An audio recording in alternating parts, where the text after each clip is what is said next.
where you are on the planet. We're so sorry for the interruption that happened during the broadcast. There was just a little bit of a power issue that was going on at the studio. And now, actually, though, I'm going to welcome back our good old host, Paul Cox, who's going to take it from here. Thanks so much for having me on here today, Paul. Hey, Eric. Hey there. The opportunity of having a little bit of a cookie. That's good. A little bit of a break in the middle here. Absolutely. I've just been down in the basement of Slooh HQ, flicking a switch. Hey, look at this, Eric. Look at this. Now, this looks like Tanzania. Yeah, this is Tanzania. They are getting mighty, mighty close. Let me have one little look at that. We're back online right on time. I know, that's a pretty cool image. Now, they are having problems down there. I was explaining just before the break, you know, the internet things down in Africa. Oh, it's so difficult. But anyway, Eric, you know, let's take a jump back. Welcome to the show. I really enjoyed your Eclipse 101 when you told us about the different types of eclipses, solar eclipses that we can view from Earth. And if any viewers missed those, we're going to be playing those a little bit later as well. And don't forget, the Slooh members can watch all of Slooh's events in the archive as well. So, Eric, first of all, what do you make of the feeds that we've seen so far? Oh, it's been so exciting. And really, I really got into it when you were trying to see that first contact happening. I believe it was over in the Isle of Remain. Like, I was just cheering you on over there, Paul. I was watching it, like trying to see which angle it was going to come in from. Like, it was getting really exciting. What I would love to do one of these eclipses is get a blood pressure monitor on you and see how the contacts relate to how your blood pressure may skyrocket through the show and maybe dip in between contacts and see if there's some sort of maybe, you know, correlation that we can get out of that. Yeah, okay. I think actually it probably would have peaked when I got the message, we've lost power in the studio. So, just no longer a pulse at that point. Just. But this is the cool thing about eclipses. You know, there are these kind of different moments during an eclipse which are exciting. And it's that first contact, it's that second contact, and that's normally the start of either an annular phase or the total phase. Then we've got third contact, which is the end of the annular or total phase. And then, of course, we've got fourth contact, and we are going to be staying on air today, if the power gods are on our side, but for the entirety. So we're going to go all the way through to fourth contact at all of our feed partner locations. Now, anyway, you were explaining earlier, Eric, about, oh, look at this. This is what the studio does to me. See, I'm just about to talk about something and they stick up a lovely image. So this is the feed from Reunion Island. This is Weather News, our partner's Weather News in Japan. And I'm really looking forward to this. Now, this is going to be about an hour and 10 minutes away. So yeah, it's an hour and 10 minutes, Eric, before this one reaches their ring of fire. But on that topic, you were explaining in your earlier segment about the different types of solar eclipses, but have you kind of got any feelings about annular eclipses, virtual passes eclipses versus total eclipses? I mean, it's really, I think if you asked people to vote for a winner in terms of eclipses, you'd get a lot of people stuffing the ballot boxes for the total solar eclipses. Those are the ones that, in a way, those solar eclipses are bringing the event like right to you. If you were there, there is going to be a change in the natural environment. You're going to see something that you don't see every day. And so I think it's really easy to get excited about total solar eclipses. But I have to say that I am biased toward annular solar eclipses because really, out of all the eclipses out there, annulars are the only ones that I've seen thus far. And I had quite an experience seeing that.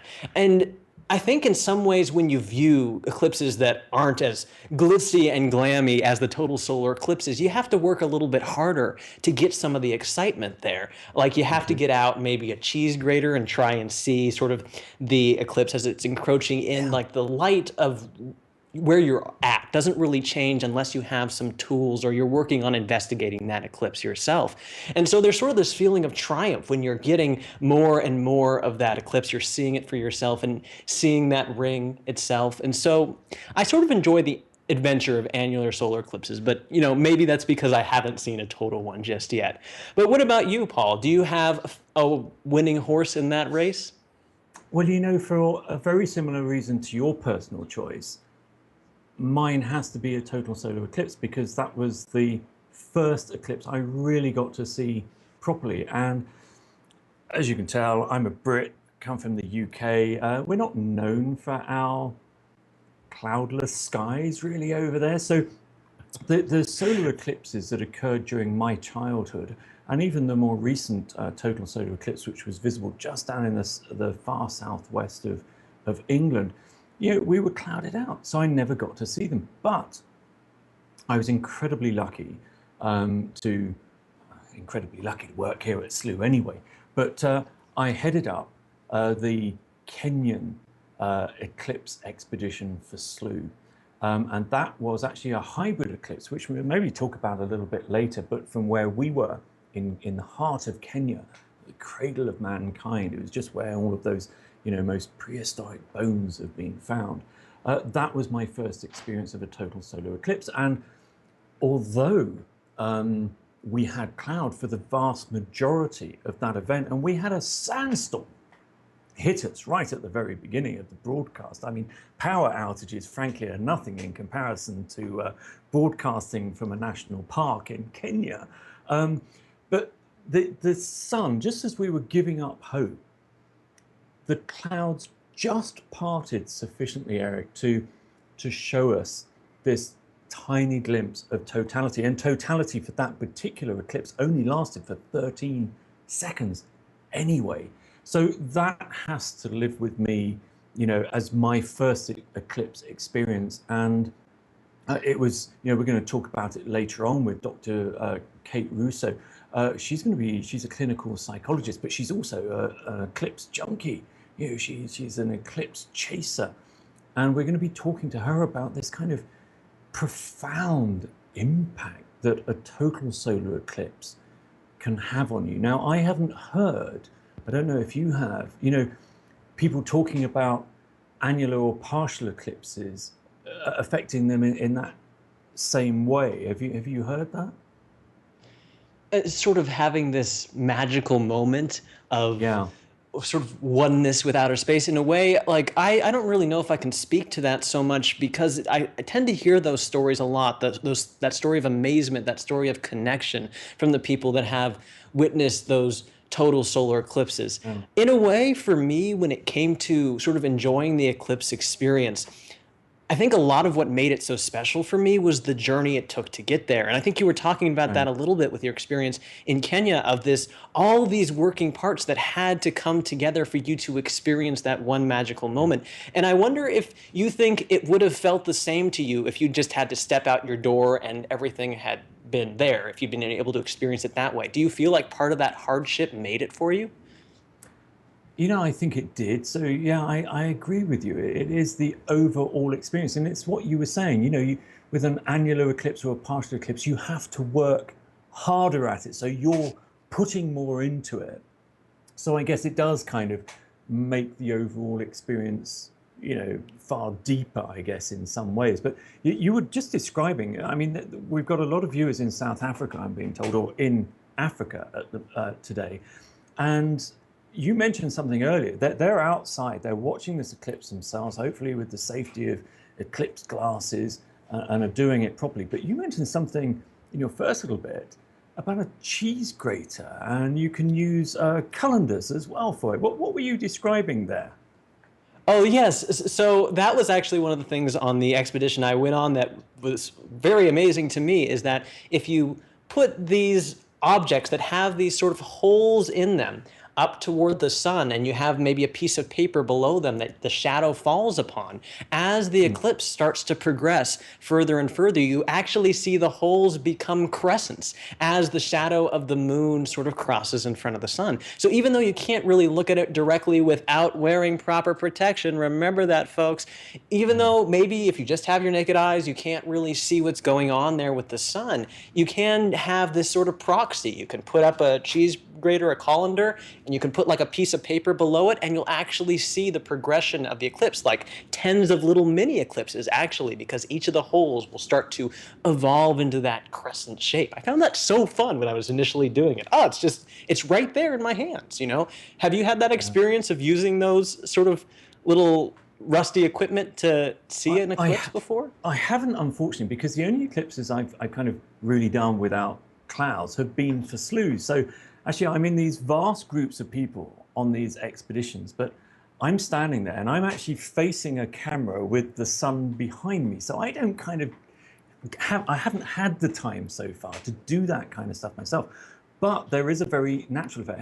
Here we see this great diagram. So if you're in Africa or anywhere where you can see this partial phase of the eclipses today, then get anything with holes in it. It can be a cheese grater like Eric's, it can be a colander, you know, a sieve, anything basically with holes in it. Hold it up to the sun and then look at the projected shadow. But I understand, Eric, you don't actually have to have something artificial. You can see the same effect just by looking at the shadow of tree branches and leaves, and that just smothers the ground. Apparently, I've seen photos of that, smothers the ground with loads of crescents, you know, representations. It looks like this, doesn't it? It looks like this lovely live image that we're getting now, but hundreds of them kind of scattered around the projection. Right. And so like even when we have the total solar eclipse that, you know, blankets the land in darkness, if you know where to look with the partial and the annular eclipses, you can still see evidence of that on the ground. It just is a little bit more subtle, but in some ways that's pretty majestic in its own right. Okay. So your experiences, you know, what part of an eclipse? So we talked about the types of eclipses, but, you know, you were saying earlier, you know, what part of the eclipse is your very favorite? That hard work phase, or yeah, what is it, Eric? Part of it, well, so one thing that I really enjoy about the eclipses is that there's a piece of the pie for everyone, really. And when I was on the expedition, I sort of really went a little bit heart to heart with that, in that I was actually seeing the experience, the visual experience of just sort of, you know, connecting with outer space in that way. And I was actually right next to some telescopes. This was an expedition in 2012, by the way, where we were right next to the Jansky Very Large Array, this array of radio telescopes. And they were actually doing some science related to the annular solar eclipse that was very exciting, is that they were sort of looking at some of, like, we were seeing, I think a little bit earlier on in the show, there were some dark regions that we see on the sun, some sunspots, some active regions. And so what this telescope was doing is it was actually looking at some of those active regions. And as the moon sort of moved in front of the sun, it was acting as this really exciting, really precise ruler. And so we could actually see where different activity was happening on the sun with much greater precision than we usually can just using our radio telescopes and looking at the sun point blank when there isn't the moon, because we have this precise knowledge of where the moon is going to be at very particular points in time. And so it can be our sort of our landmark in a way of what's happening on the moon. So I really had this fun experience on the one time that I was seeing an eclipse, both simultaneously really enjoying it just for the view, being a bit of a tourist in the solar system, and at the same time knowing that right next door to me, some amazing science was going on in terms of mapping out some of the incredible complexities that our sun has to offer. So when you ask like what my favorite part is, I guess, I mean, I'm going to be selfish. I'm going to say I love the whole pie, really. But what about you, Paul? Do you have a favorite part of that eclipse? You know, it has to be that moment of totality, just because of the, you know, the total profound experience that it's been for me. You know, we've got this interview coming up with Dr. Kate Russo, and it really is going to be interesting for me to hear from her. You know, a clinical psychologist and researcher. You know, why that happened. You know, I'm a guy who didn't kind of cry when Bambi's mother died, but you know, show me a total eclipse and I'm shattered. You know, I'm rolling around on the floor in tears. So that's going to be really interesting to hear for that. But Eric, we have got a whole stack of other things that we want to talk about. You're going to be coming back on the show a little bit later. Just to mention, actually, you were talking about sunspots and the radio telescopes, which must have been what a brilliant backdrop, you know, to view an eclipse with these big radar radio telescopes. But we can see two sunspots here, just about the 2 o'clock, 2:30 position on this live stream. So that's rather fortunate. You were talking about that. Anyway, Eric, you're going to come back and see us a little bit later on in the show. Thank you very much for covering that slight hiccup that we had. So we'll see you a bit later. Look forward to seeing you again. Thanks, Eric. Wow, that was still astronomer Eric Edelman. I hope you caught Eric's show recently, where we covered the new discovery of an Earth-like planet around the closest star to Earth, other than the Sun, of course, which we're looking at today. Proxima b, as it's known, has excited everyone, as it may just be possible for life to exist on that planet. And the star system is a mere 4.2 light years away from Earth. That is a stone's throw in astronomical terms. And you know, the findings of that, the work's been going on for a very long time, but the findings of that were only announced last week. We got a heads up on it, actually, and the star Proxima Centauri Slooh members have been imaging that for weeks. Now, if you didn't catch that show, don't forget Slooh members can watch any of our shows in Slooh's archive, as well, of course, as control the telescopes every night at the Slooh flagship observatory in the Canary Islands, as well as our Southern Hemisphere Observatory in Chile. And actually, talking about Slooh members, we have got a huge audience today, I'm being told. So to all of you out there, young and young at heart, tuning into the show right now, I really want to take a moment to encourage you to join the expedition, to explore the universe with us. And it's what we do every day. Our members aren't passengers, but they sign up as working crew, and they take control of those robotic telescopes in the Canary Islands in Chile to share the most interesting places in space with everyone else in the community. And we kind of say that Slooh is like a social exploration. And together we've already visited 50,000 different places in the sky and captured over 5 million photos. And of course, working as a team, and it makes it easy to learn from each other and share our diverse perspectives, fueled in equal parts, you know, by science and our imaginations and the human spirit to just search and wonder at the cosmos. Who knows, we may not be alone, or we may be alone in the universe, but you'll never be alone at Slooh. So I really want to share with you a little secret. It's a year in the making, but there's a new Slooh coming, Slooh 3. That's right, smarter and more powerful than ever. We're really excited to share some of that with you when it's ready. So you really are welcome aboard Slooh's expedition into outer space, which is free to try. So do join our adventure into the great unknown.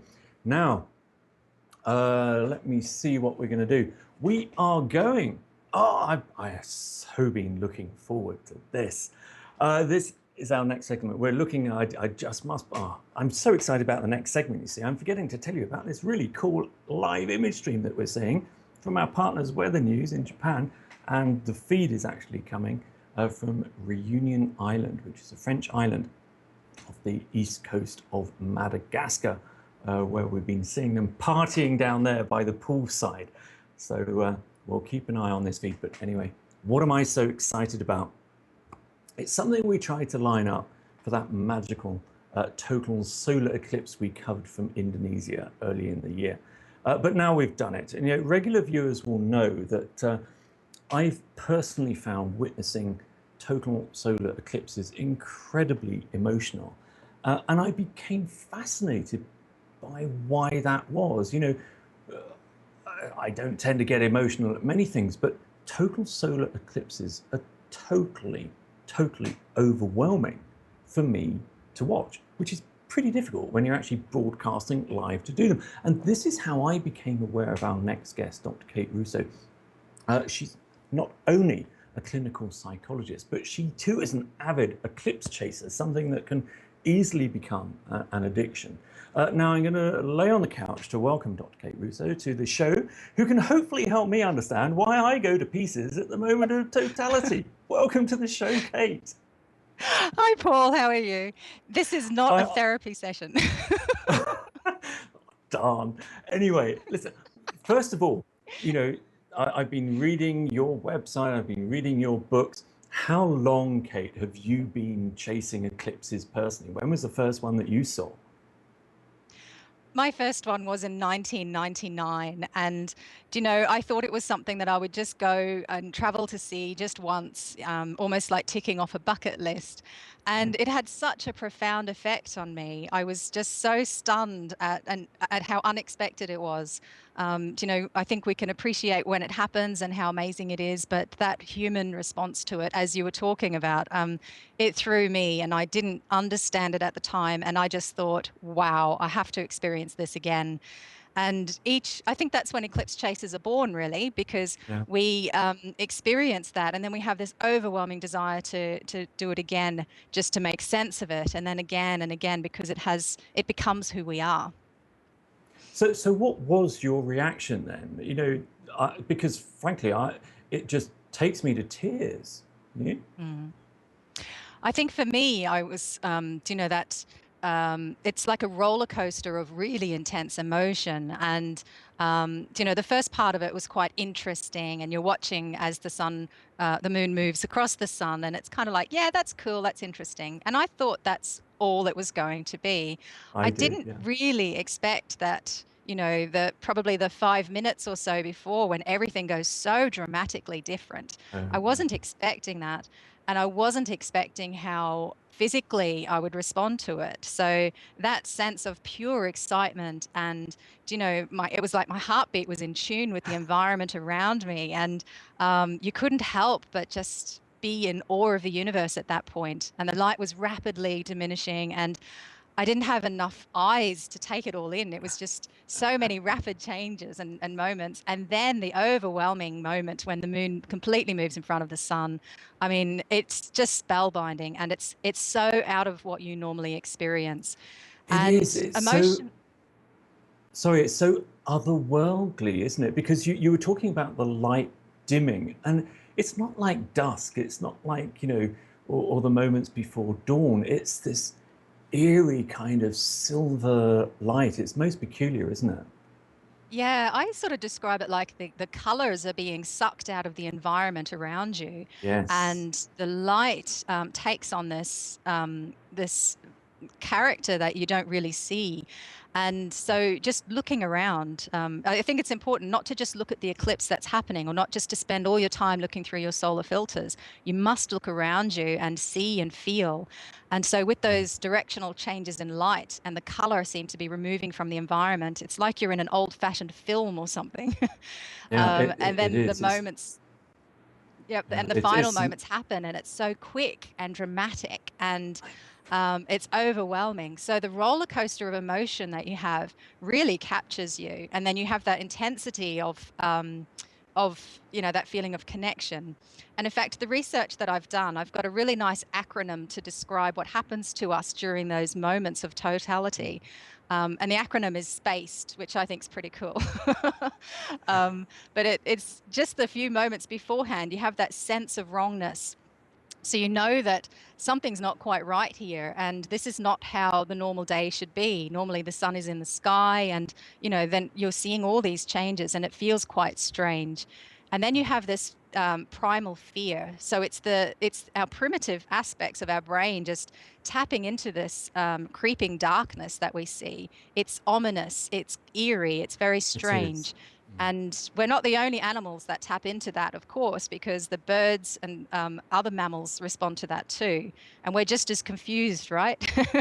Yeah, exactly. And one of the things that I've been thinking about from my own personal experience is the only 3 solar eclipses, but 2 of them actually seeing totality, one in Kenya, one in Indonesia this year.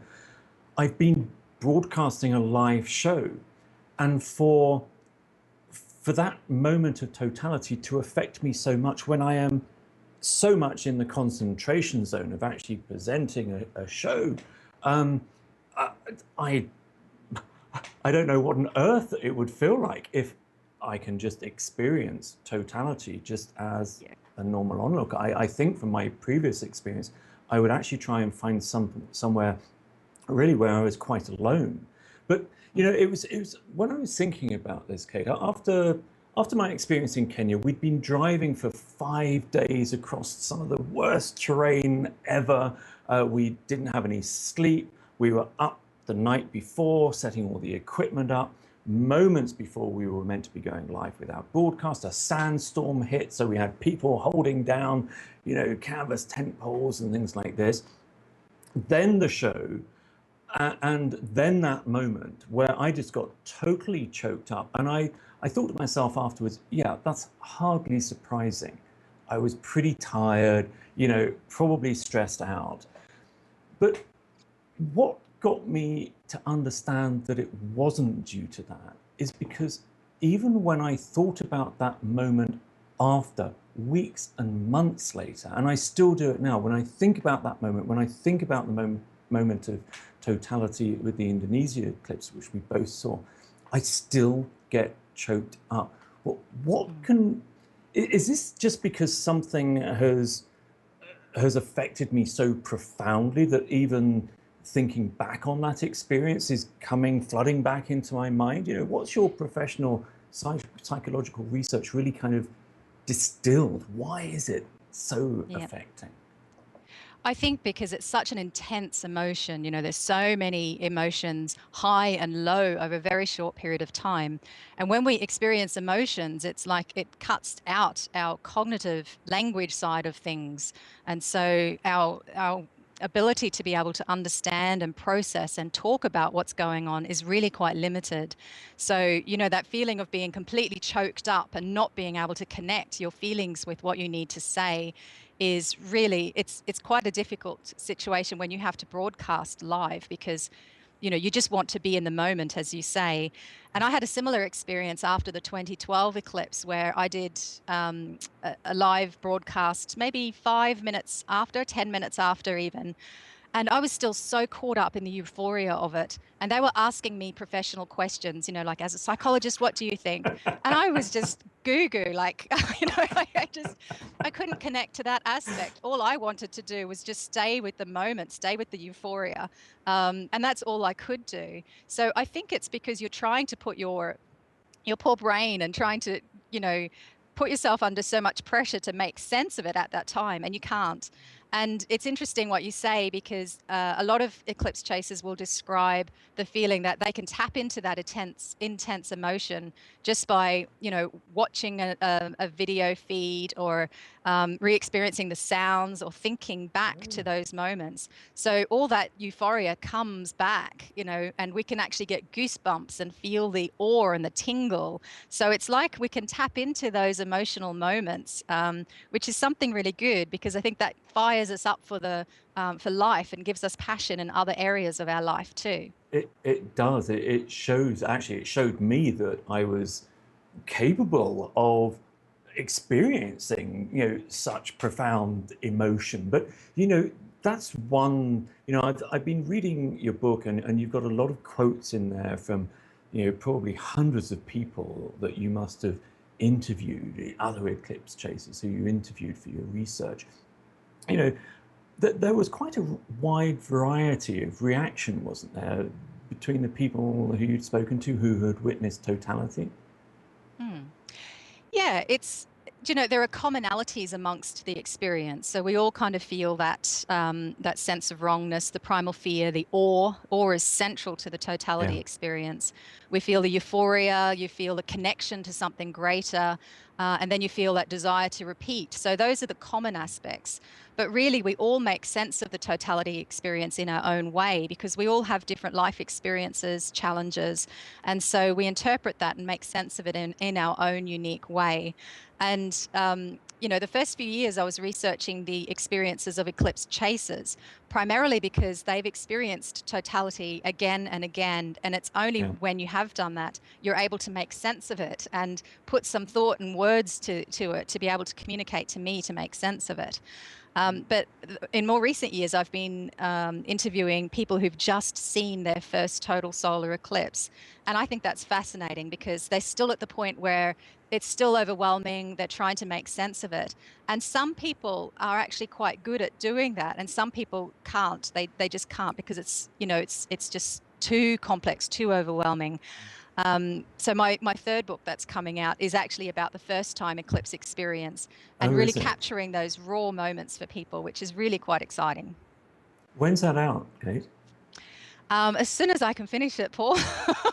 Well, It should let be us out by know the because end I of the want to year. pre-order it on Amazon, please, so that I can Yeah, make yeah. it a trio on my bookshelf. Thank you. Now, listen, you mentioned there about the interviews that you did with eclipse chasers.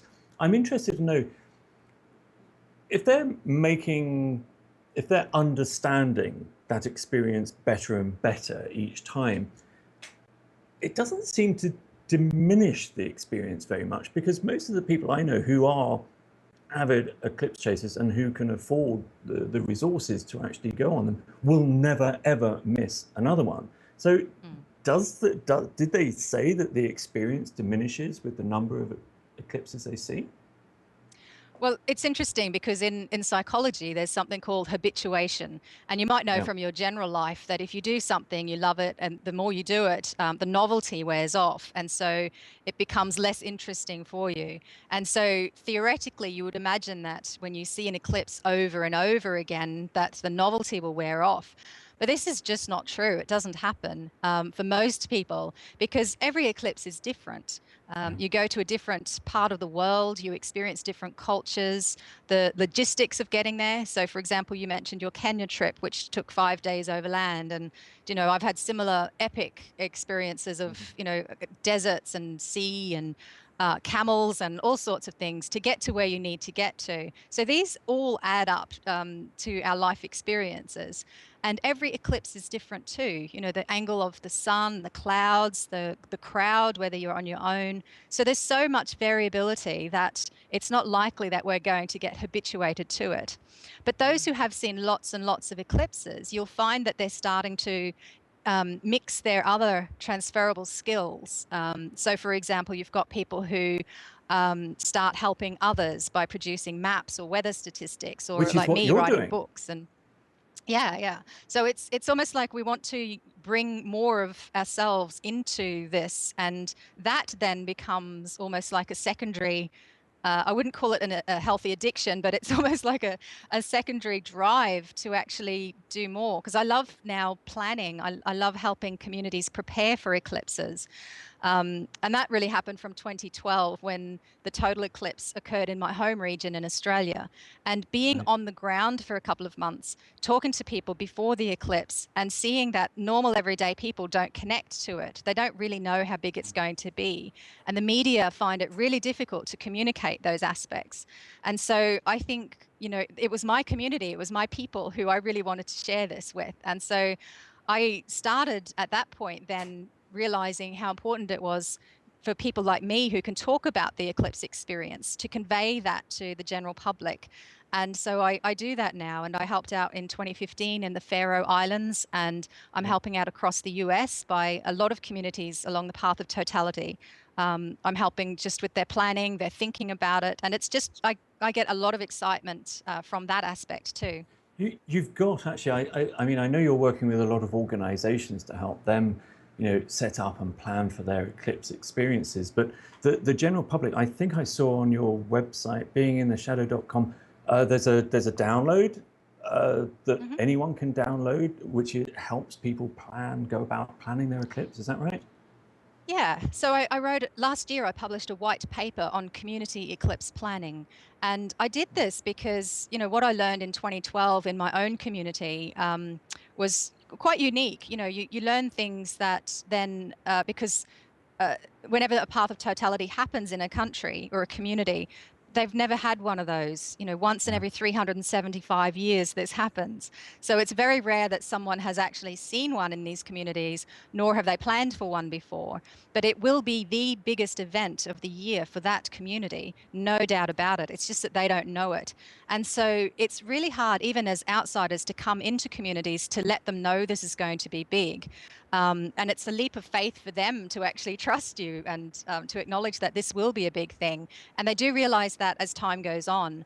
So I guess I wrote the white paper to actually highlight some of the things beforehand, so communities can actually have a structure or a guidance for this.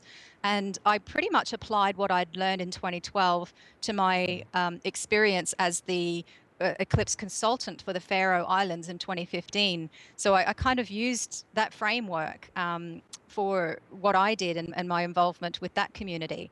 And after that, again, I interviewed the key organizers and coordinators just so we could get a really robust, solid way of, here's how a community plans.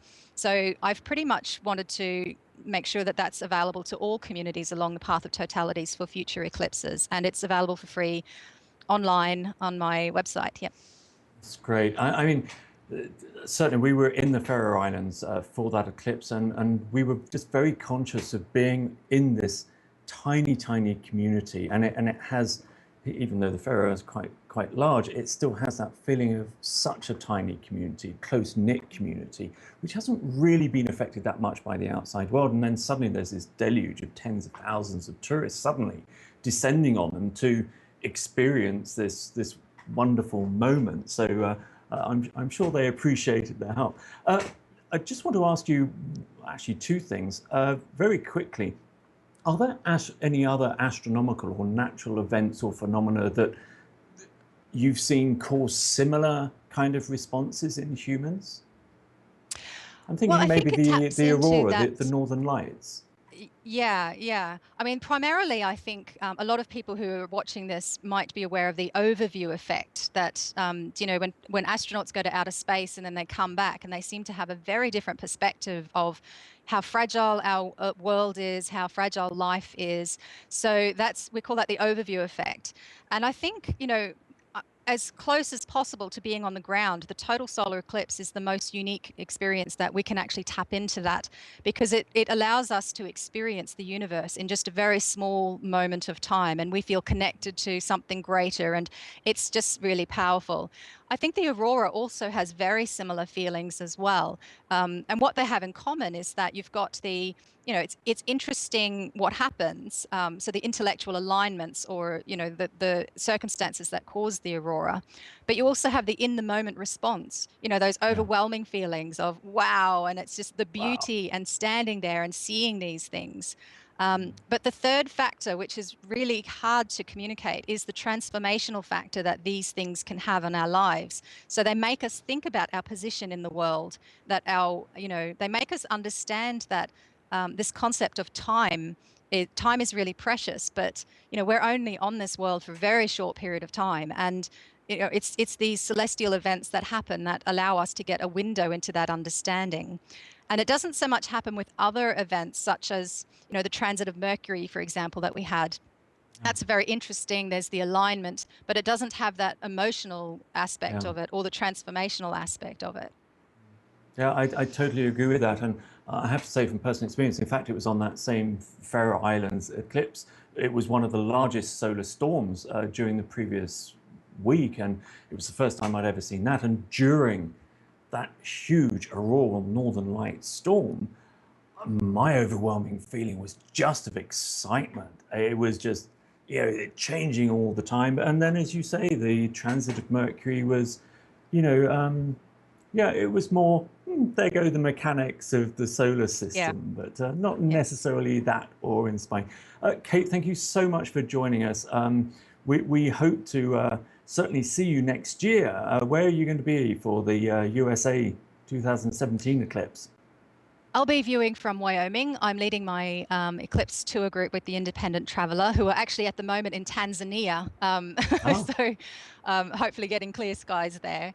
But I'll be in Wyoming, and I just really can't wait. I'm on the daily countdown. I've been on the countdown for like over 2 or 3 years for this eclipse. So it's really good. Yeah. Well, I wish you well and your expedition well for that one. And more than anything else, I'd just like to kind of congratulate you on the number of people that I know you're going to be helping next year to make the most of what is, certainly going to be a truly memorable event, and probably the most widely viewed totality ever. So I hope you have a fabulous trip. That's great. Thank you so much, and all the best, and good luck with the rest of the broadcast here. Thank you, Kate. Okay. That was Dr. Kate Russo, eclipse chaser extraordinaire, clinical psychologist and author of 2 fascinating eclipse books. And if you are preparing for next year's eclipse, I highly recommend you get them. And it will just maybe help contextualize your experience when you get to it. One of them is called Total Addiction, the Life of an Eclipse Chaser, and the second one is Totality, the Total Solar Eclipse of 2012, which is what sparked Kate's eclipse chasing escapades off. Here we are, we're looking at this wonderful view from our partners Weather News in Japan, and the actual feed is coming from the island of Reunion. Here we can see it's probably halfway towards it. Actually, we're about, let's see, half an hour away. We are just over half an hour away from their ring of fire. Whoa, that's going to be at 9 minutes past the hour. And what we can see here is the fairly white, pinkish kind of looking object is the sun, our star. And you can just see on the right-hand edge, 2 little black spots. Those are sunspots, the location of a huge magnetic force line coming out of the surface of the sun and then being pulled back down straight in. And at the 2 points where it enters, it cools things down very slightly, and just that slight cooling gives us those black spots. We'll ask Bob Berman a little bit more about those later. And there, on the left, unmistakable, it's the silhouette of our moon. This is the only time when we truly get to see a new moon. And at the point of the annular phase, the ring of fire, when the moon is going to be, the moon silhouette is going to be wholly over that solar disk, and we'll just see an outer ring of the sun. That is the moment at that particular location on Earth, the moment of new moon. And you heard earlier, we were talking about how important the new moon is to the Islamic faith. Now, one of the questions that I haven't had answers, and I couldn't find the answer to this, is you saw in that interview we showed you a little bit earlier with the Sheikh, when we were talking about, do these observations have to be made with the naked eye, or can they be used with a telescope? And he was saying, it kind of falls down to the naked eye. Well, with a pair of eclipse glasses, you can actually see this new moon. Now, you don't have to wait for 2 or 3 days until this thin crescent moon starts to appear in the evening dusk skies after the sun has set. And the question that I've got, and if viewers out there can answer this, I'd be more than happy to receive an answer, is does a solar eclipse like this, would that be sufficient to actually trigger that first moon sighting that Islam uses to start the Islamic month? I would really like to know the answer to that question. If we can't get it from any of you out there tweeting to us to @Slooh, then we will certainly ask the Sheikh on our next new moon show next month. So what have we got coming up? Well, fittingly, I am now going to hand over to Trisha Ennis. She's Slooh's cultural and mythology correspondent, who's going to tell us about eclipse-related mythology of Europe, Africa, and the story I've been looking forward to most, the tale of Nordic skywolves who chased the sun and moon across the sky. Hold on a sec, we're about to have maximum annularity in Madagascar. So, okay, we are not going to hand over to Trisha Ennis, Slooh's cultural and mythology correspondent. Look at these people. Are we envious or what? This is not fair. This is not fair. This is, where am I talking now? I'm 5:30 in the morning, 5:30 a.m. at Slooh's HQ in Connecticut on the east coast of America, and we're gazing at people in Madagascar by a pool with a couple of drinks. They've had a few clouds roll in apparently, which might be why they're looking quite that chilled and relaxed. But you can still see shadows, which means they can still see the sun. They've got solar eclipse glasses on.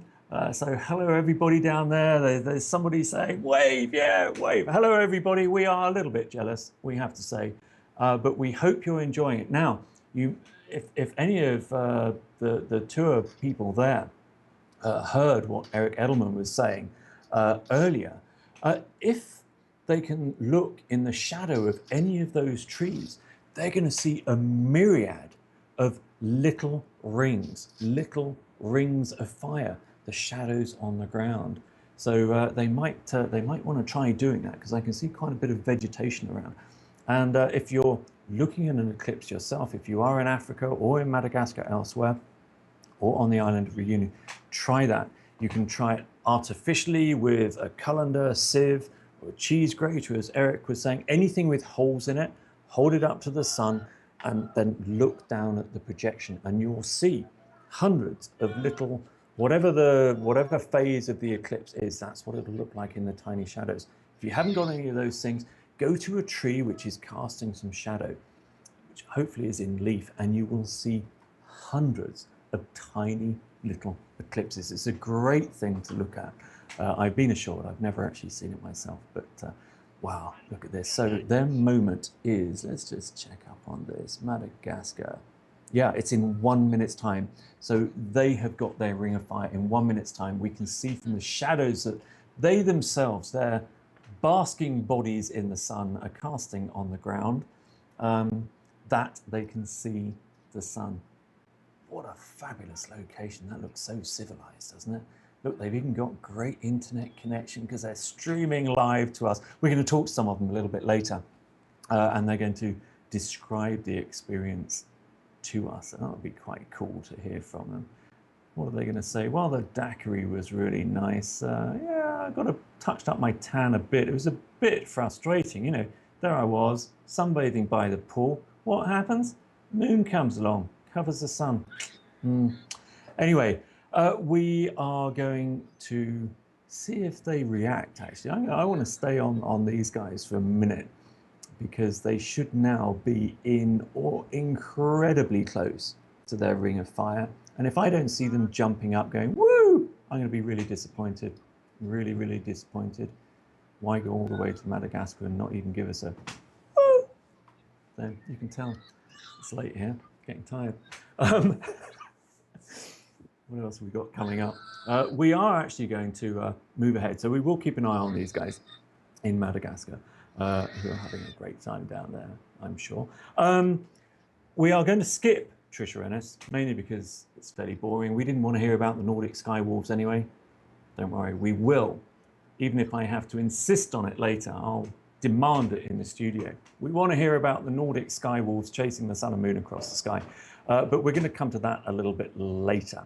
But we are still heading towards the maximum annular eclipse of Ring of Fire from our partner Weather News from the island of Reunion. Oh, tiny little tot. Please don't look at the sun, tiny little tot, without any eclipse glasses on.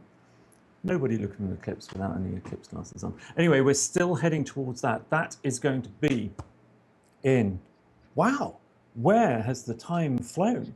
That shadow, right, that we've been talking about, racing across Africa and now across Madagascar, racing across the Earth's surface at 2,000 miles an hour, is heading towards Reunion and will be there in about 25 minutes. So they were looking pretty clear the last time we saw them, and the clouds look to have cleared. But right now, anyway, I would like to welcome back Slooh astronomer Eric Edelman. Hi, Eric. Welcome back. Hi there, Paul. How are things? You're back. Well, pretty good. You know, are you a little bit envious? I'm looking at these people, and I just so it's like, yeah, it's 2:45 where I am. So I would enjoy a lawn chair and some sun and some eclipse to witness right now. I won't lie about that. That'd be pretty great. But you know what we have here is cool too. We get to see the world via the internet. That's always fun. We do. I don't know. Is it really fun watching other people having fun and relaxing like that? Oh, Well, I don't know. Yeah, I'll be generous. Yes, it is. It's lovely watching you all have such a wonderful time down in sunny Madagascar. But I do wonder about tourists who are just down there anyway, didn't realise, right, that there was going to be a Ring of Fire eclipse. And I wonder if anybody is sitting on the beach thinking, well, look, I can see the sun, but I don't know, something's not right. You know, I'm just not turning red in the way that I should be. I'm not burning, you know, in the way that, you know, certainly if they're British or Irish or Scottish tourists, you know, we just burn as soon as we pop our heads out into the sun, a bit like vampires. But anyway, what do you reckon of the live feeds that we've had from the island of Reunion? We can see it here in the top left. You know, we are 25 minutes away, Eric. Are you looking forward to it? absolutely. And it's been so fun to see that progression. I've actually, the old group that I went on with the eclipse, the leader of that, Dr. Paskoff, has actually been emailing me, and he's actually right there on the Isle of Reunion telling about all the fun things that he's seeing. And I can say, oh, I'm sort of seeing that stuff too. So it's been a good sort of deal for me. And yeah, I can't wait to see the actual annulus. That's going to be a whole lot of fun. So that's coming up in right about a half an hour, isn't it, Paul? Yep. It's 9 minutes past the hour. Will be Annularity Ring of Fire from Reunion Island. So, you know, it looks like it's still got quite a way to go there, but you can already see actually that the kind of center of the moon's disk has already kind of breached where the outer edge of the sun would be. So which one of our feeds have you enjoyed so far today? We haven't seen South Africa for a while. I wonder how they're getting on, because they have now had their maximum eclipse. Their maximum was only going to be a partial phase of around 50%, which actually wouldn't be that far off what we're seeing here from Reunion. Oh, yeah. I mean, I personally really sort of enjoy getting this sort of instant gratification that we're seeing with the weather news feed here at the Isle of Reunion, because that progression, like it gets really as close, I think, as we can get to witnessing it in real time and seeing it with our own eyes, as opposed to sort of the time lapse, which is also really great. But in terms of sort of being a part of that magic, I feel like that's the closest we're getting to touching or getting inside that secret club, so to speak. Yes, I have to say that, you know, the first contact was really magical for me. Rooting for you guys, figuring out which side it was going to be on, that was the greatest part so far for me. I'm hoping that you know, second and third contact are going to be that, the time when we visualize, we actually see that annulus. But, you know, I have a bar, and I'm hoping that we're going to leap over that. That's where I am at this point. And what about you? What do you feel like has been the best part of your experience with these feeds so far, Paul? Well, getting them back online after we had the power cut back here. Oh, look, here we are back in South Africa. There we are. There we this go. is this is the Astronomical Association South Africa. Wow, they've done a great deal of work. Alan Versfeld down there. I know he's been working for weeks trying to assemble feed partners, and they've been trying to distribute it out. They've got loads of public events. You know, these eclipses. It's really probably the best opportunity that any of us kind of astro lovers get to share our passion with a wider public. And this is what I love about astronomy, Eric. You know, it's such a tangible science, and it's actually, I think, the reason why it's so easy for an amateur astronomer to get into it. Because frankly, to become an amateur astronomer, all you've got to do is go outside at night and look up. You're an amateur stargazer, you're there. But, you know, it's the kind of contributions that, you know, people can make as well. And it's not just to the science, although we've got a lot of Slooh members making contributions to science, but, you know, it's the amount of art and poetry and literature which is inspired by the cosmos. You know, you only have to switch on a TV channel and, you know, see the kind of number of sci-fi, you know, programs they're on, let alone some of the beautiful art and culture that comes out of not only just eclipses, but loads of celestial events. Now, Eric, I need to talk to you because we got cut off earlier. We had to cut ourselves short earlier. You were talking about the different kinds of eclipse, but there's one that you didn't mention, and that's the hybrid eclipse. Can you explain what that is? Because that's what I saw, or it was a hybrid eclipse in Kenya when I saw that. We were actually we actually saw some totality. So what on earth is a hybrid eclipse?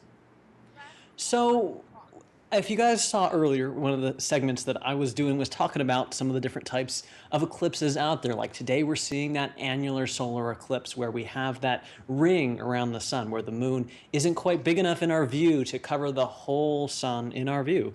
And then we have the total solar eclipses where it does reach that mark, where it does get big enough to cover the entirety of the sun. You see those majestic images of just the flowing corona surrounding it and things like that. And then we have the partial solar eclipse where you're getting bite-sized chunks. You're eating a little bit of that cookie, but there's still some of the cookie remains. The moon has not passed over all of the surface of the sun in our view. And then there are the hybrid eclipses, which are a combination of both annular and total. And yeah, it sort of sounds a little weird, doesn't it? Like it either has to be the ring, or you either cover the whole thing in your in your view. It seems like it should be one or the other. And in a way it is, and in a way it isn't. This is a very interesting type of eclipse where it, depending on where you are on Earth, you will either see the total solar eclipse or the annular solar eclipse if you are in what's called the line of annularity or totality. And so this is a point because of how close and far away we get to the sun and how close and far away we get to the moon, they both get slightly larger and smaller in our view. And if during the time of a solar eclipse, the moon and the sun are pretty close in size, the subtle variations of the curvature of the Earth, of the geometry of Earth, can mean the difference between the moon covering the entirety of the sun versus the moon covering almost all of it and having that ring around it. And so there's this combination factor that starts to come into play. And this is a really rare event because you only get hybrid eclipses about 5% of the time when eclipses come our way. And really, eclipses aren't that common in general. So really, Paul, I think you have to tell me right now how you lucked out and got to experience a hybrid solar eclipse, because that seems like the unicorn of eclipses. Like, what lottery did you win to get into that position? And it was my first, proper eclipse in a place which was, well, meant to be cloudless, but Kenya had some unseasonal cloud, but we still got to see it. But it did take me a while, to get my head around this thing about how could an eclipse, how could they see this type of eclipse that we're seeing today, a ring of fire, at one point on this path of annularity or totality. But we in Kenya, where we chose to be, we were experiencing totality, a total solar eclipse. But then I just looked at that simple geometry that you're talking about, and the easiest way that I could think about it was look down on Earth from onto the North Pole, and look ahead, and there you see the moon is going to be aligned with the sun because it's going to get in between the two. But looking down on Earth, you could see the curvature of the Earth and where that path was going to follow. And the people on the west coast of Africa were just further away from the moon. And it was not by far, the curvature of the Earth. You have to go quite a long way around it before you get, a parallel distance behind. But it shows, doesn't it, Eric, that we're incredibly lucky to be seeing, total solar eclipses at all. It's just a huge coincidence, isn't it? Something to do with the distance from the sun and the size of the sun, isn't it? What's that coincidence about? Yeah, we have this incredible ratio that the sun and the moon share between size and distance, that the moon is about 400 times closer versus the sun being about 400 times larger. And so that difference between size and distance offsets each other, and they look to be right about the same size in the sky, but they aren't always. And so that's why we have these different eclipses, because the way the Earth orbits around the sun is not completely circular. It's a little bit closer and further away from the sun at different points. And also the moon is a little bit closer and further away from the Earth at different points. And so because of those subtle changes in size, we have these different types of eclipses. And it's amazing that we can see so many of them. And it really is a spectacular point in Earth's history right now, because it's not always going to be that way. Actually, the moon is moving away from Earth at the speed of about 1.5 inches a year. So yeah, if you wait long enough, we might be in trouble when it comes to seeing any more solar eclipses. And by wait long enough, I mean about 500 million years. But you know, if you're really healthy, you Okay. might have to be concerned. So when my human brain is implanted in the machine Paul Cox in the future, which is going to live that long, I need to make the most of it now. That's what you're saying.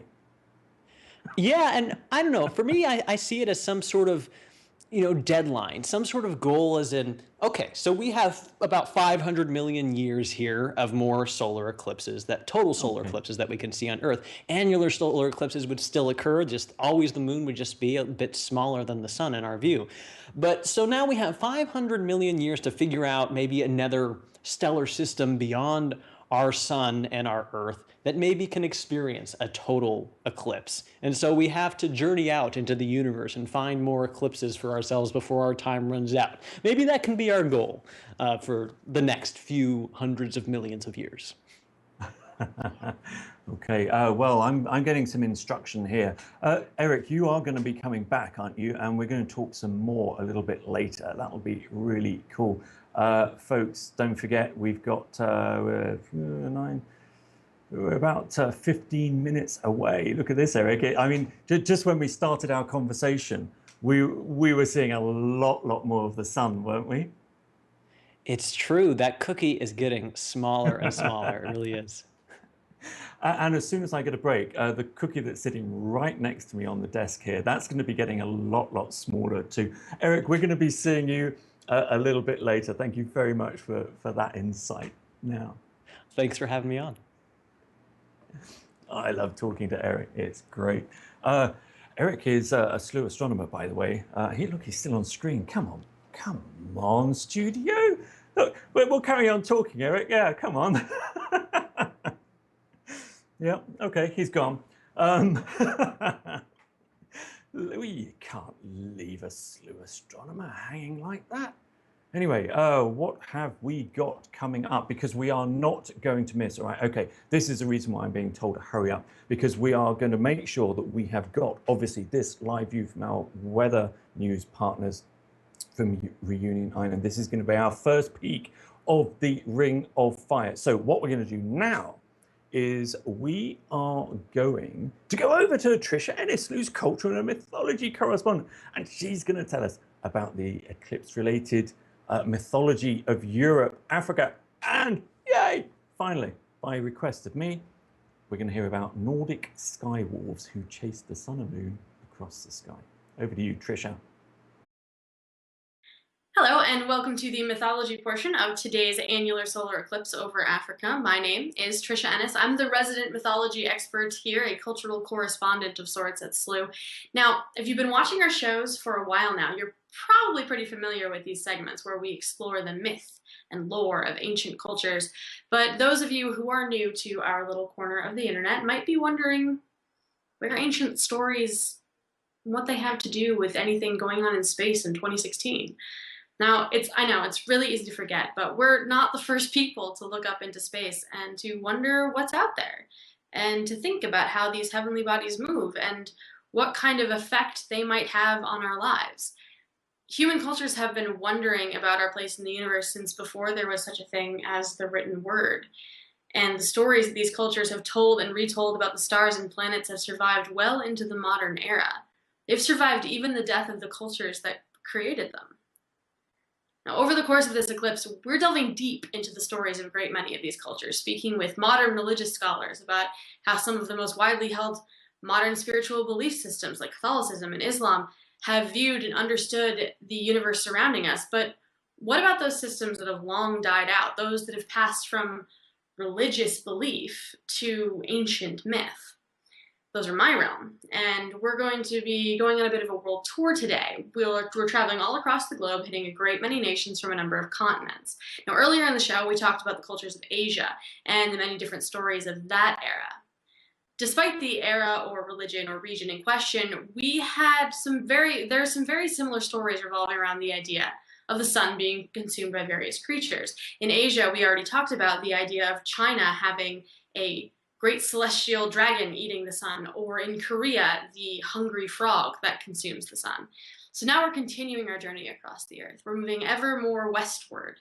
And we're starting this time in an area where I spend a great deal of my time during these mythology pieces, ancient Greece. The Greeks were well known for their mapping of the stars and planets, and for the stories they created to tell the tales of heroes and monsters of the constellations, and of the gods of the planetary wanderers. But while the sun was technically very important to the Greeks, it wasn't assigned to a specific god, at least not always. In Greek myth, the ever-moving sun was driven across the sky as a great golden chariot.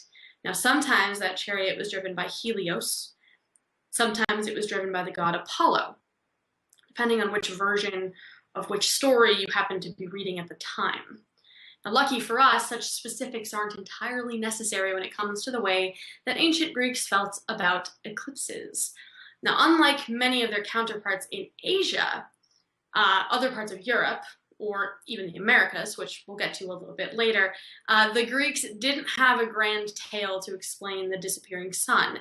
Instead, they took it as a sign that the gods were very angry. Now, see, the Greeks thought their gods and goddesses were prone to rage and envy and vengeance, and solar eclipses were seen as a dark omen to show their displeasure with the men of Earth.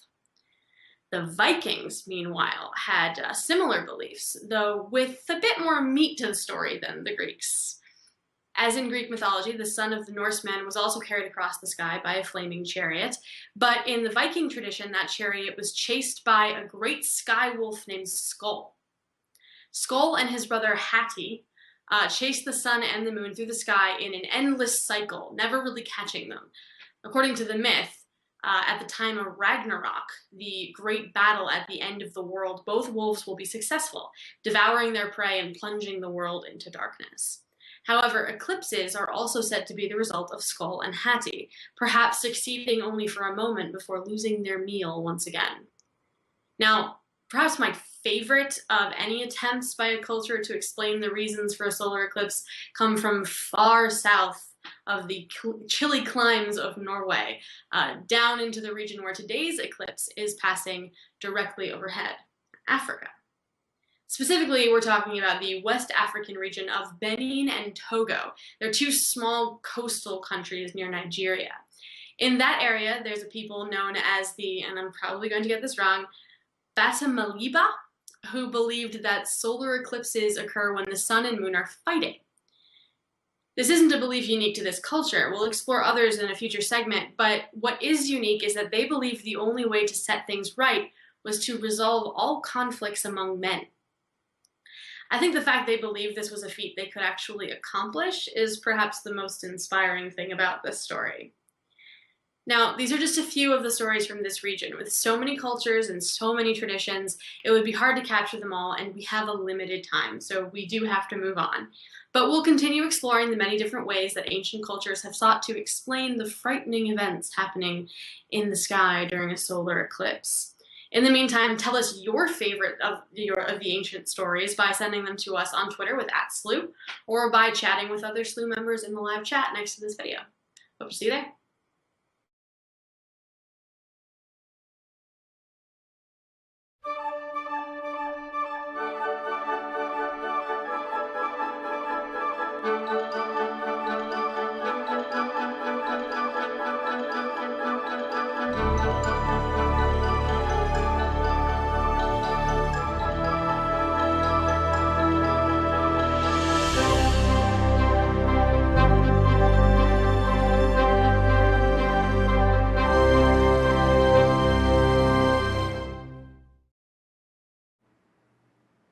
Welcome back.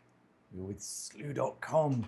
We are watching the African Ring of Fire eclipse live. How long have we been on air? Oh, too long. 3 hours. We've still got some more to go yet, but here we are. We're coming up to one of the most critical points. And gosh, it's that lovely, lovely kind of bull's horns phase of an eclipse, a lovely crescent shape. This is our feed coming from Weather News on Reunion Island, which is a tiny, tiny island, French island, off the coast, off the east coast of Madagascar. I think it's in the Indian Ocean. But we are now only 5 minutes away from us experiencing the Ring of Fire. And to help me during this critical time, I would like to welcome back to astronomer Eric Edlund. Hi, Eric, again. Hey again. Thanks for having me on here. You thought you were going to be able to sidle off, maybe have some cereal, or what time did you say it was there? It's currently 3:03. Yes, I was going to go get a bunch of cookies, eat them to just the edge of the eclipse line, and just try and recreate the eclipse with cookies or something like that. You inspired me with your own cookie adventure, Paul. A nice little model, a cookie model of an annular eclipse. Actually, I would like to see you do the annular phase in a cookie. And you're not allowed to piece bits back together, Eric. Right? Okay. When there's a will, there's a way. New science project on the horizon. Tweet us your annular cookies at Slooh. And I can do anything with a cookie, I tell you. Now, this is, I think, reaching one of the most interesting kind of geometries of an eclipse. And this occurs as well during a total eclipse to an extent. It almost looks like the sun is already wrapping further around the moon than it should do. It's an odd geometry, isn't it? And everything is starting to happen so fast all of a sudden. This is like the blink and you miss it few minutes. There's a progression each second. And just from the point that I looked at the camera and looked back to the feed, the side has just progressed further because, there's that hug, there's that wrapping that's occurring of that annulus being created before our very eyes. I know, and you can just see the kind of points of the horns, just, and this will, as you say, as we get closer and closer, 4 minutes left, that will really speed up until the last little bit of the sun will just kind of pop out all in one go, I believe. So, and it's just about covering those sunspots now as well. So what a fabulous feed. Now, you said, Eric, that your old professor is on Reunion Island as well. Now, he's a pretty famous eclipse chaser, isn't he? This guy does not miss an eclipse, Jay Pasakoff. He's at every eclipse that's going on, and he sends these wonderful expeditions. I had the wonderful honor of, during the 2012 Annular Solar Eclipse that was over by New Mexico, of going along with the Williams Eclipse Expedition team. And boy, it's quite a procession. It's amazing what happens, all the cameras and all the equipment that comes out to view these eclipses, and I'm sure he's having a great time over there at the same place that we're seeing this feed from right here, right now, the island of Remain over there. And so it brings in, at least for me, this sort of feeling of community, because we're all looking at the same thing. We're all aspiring to see this annulus all at once, and it's going to be a very communal worldwide thing because of streaming through the internet. I love the geometry of this. It's the place where I've seen geometry just like this, and I was just as intrigued, was in a Harry Potter movie. And they're standing on a table and they're being taught how to flourish their wands.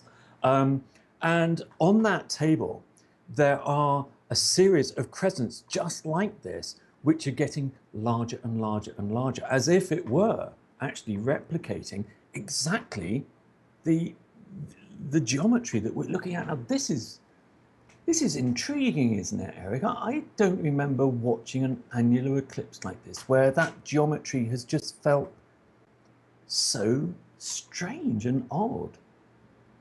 And I think it's really a testament to the Weather News team over there for the feed that they're providing us, and this clarity and this moment by moment thing. We're getting this from them as it occurs, and I'm a little bit awestruck over here.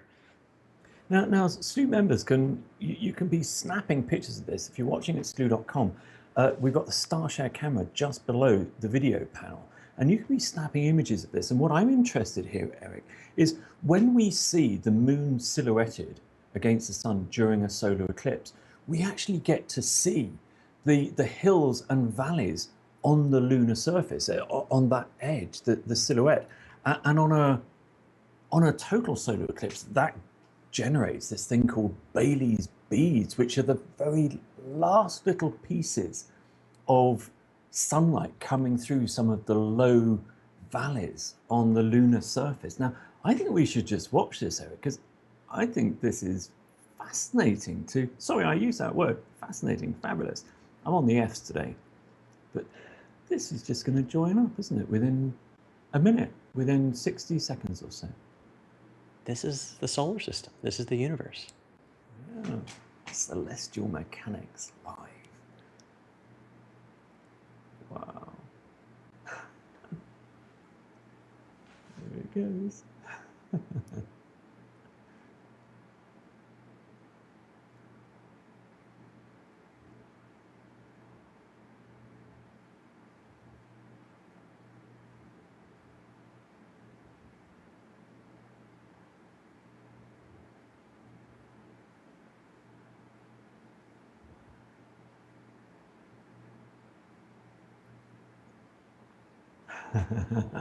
Just Oh, that's about wonderful. so close. There it is.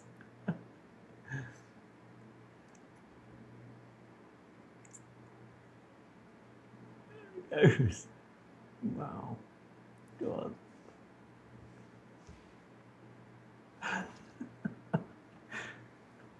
Ding. And you could see it, couldn't you, Eric? You could see that there wasn't one point there where there was a total, line of the sun. You could see that there were bumps and ridges. It didn't just kind of pop out. It popped out through those ridges, didn't it? It wasn't all at once, and now all of a sudden there's this ring. There's the sun. There's the moon. And one's on top of the other in our view. It's the annulus. And it's going to last maybe a minute and a half from reunion. So here we are, Eric. You've been describing this in your wonderful segments earlier. An annular eclipse. That is the annular eclipse. It's the ring of fire that everybody talks about. Now, that if you were standing there now, it would still look incredibly bright. You should not look at that. An annular eclipse with naked eye. You still have to use eclipse glasses. It's not like a total solar eclipse. And Eric, what's the biggest difference, what you would see visually between a total solar eclipse and what we're seeing here? I mean, one, I think, is that I just remember sort of the last total solar eclipse we had over there. It was just the transition from sun to corona, this vast sort of flowing corona that happens during the total solar eclipse. And here, the main draw is sort of the very edge of the sun itself, that ring that surrounds it, and so not the corona flowing beyond. And so we get different highlights with different eclipses, different experiences. This ring is not something you can see with a total solar eclipse, this very edge. And so it's a bit magical in its own way. How many annular solar eclipses have you seen, Paul? Well, I think this is the first one, actually. Yeah. I want to see, Eric, whether or not we can see that same phenomena of, on this third contact. This is the end of the annular phase. I want to see if we can see those ridges, the hills and valleys on the edge of the moon. You can see them, and we see it can't moving you? to the other side. Just there. Yes, it's just not a perfect circle coming out of another perfect circle, is it? It's very much, high points and low points. There, you can see it. That's so dramatic, isn't it? That's amazing. I hope to see a replay of that eventually, slow motion. I do. Hopefully, Slooh members have captured a whole stack of frames from that. And that kind of looks like that teardrop effect. The moon kind of looks like it leaks back out, doesn't it? And we talk about this teardrop effect during the transit of Mercury, during a transit of Venus. But the moon, to me, there does not look round. Is that for you as well? At the same time as bringing in the complexity of motion in our solar system, this annular eclipse really brings in the complexity of the shapes and sizes we have in our solar system. Mm. I mean, they're mainly round, but they also have this variety, these hills and valleys to them. And this sort of, even if you can't step on the moon yourself, this sort of brings you some sort of visualization, some sort of proof of that existence of this sort of diversity of the ground that we see on a celestial body other than our own. And it's a bit of a romantic concept in my mind of seeing just the complexity of our solar system via this incredible alignment of geometry of three celestial bodies. And you know, with Bob Berman, he's told us on a number of moon shows, you know, our moon is one of the most perfectly spherical objects that we know of. But still, it takes this eclipse to show us the bits around the edges, the frilly imperfect bits around the edges. I loved seeing that when it moved into annularity. I thought that was fabulous. Oh God, I've used an F word again. I'm sorry, folks, but it's fabulous. It's fantastic. What can I say? Folks, make sure to get your F counter for Paul. Make sure you count how many of his fabulouses and fantastics are there during the show. Count them like the Let's do M&Ms in that. the jar. We'll have a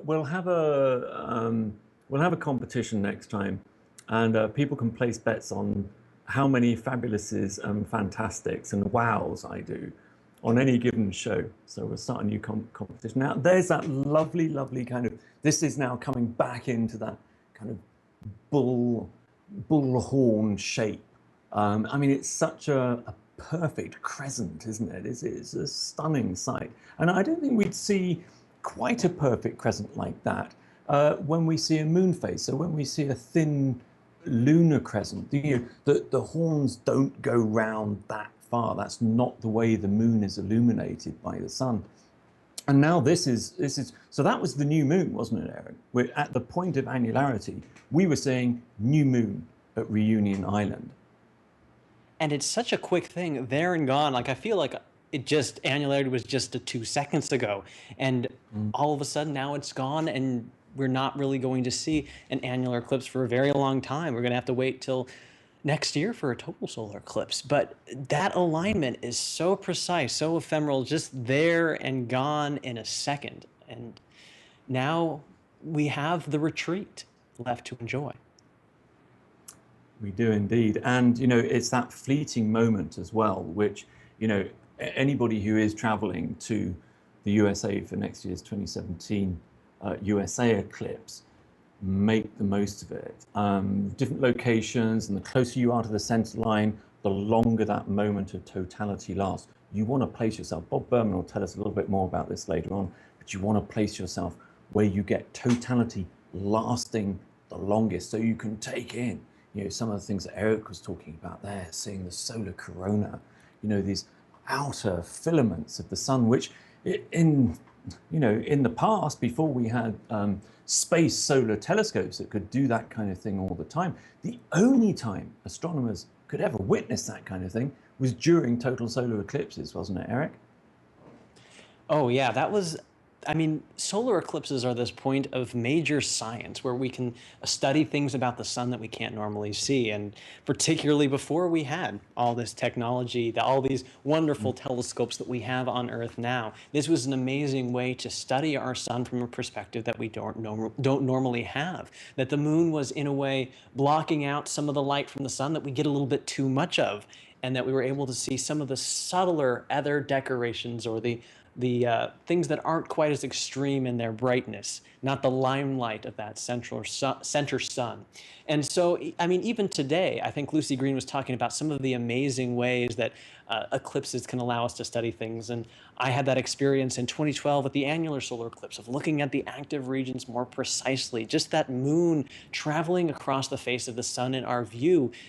If you really peel away the layers of that, it allows you to study our sun in so much more detail, and also that moon, the variations in the surface. So there's a lot to be done here besides just enjoy it. But my goodness, it is so fun to enjoy. How is your first annular solar eclipse, Paul? Well, I have to say that was pretty fascinating. Another F word. There you go again. I just get stuck on them.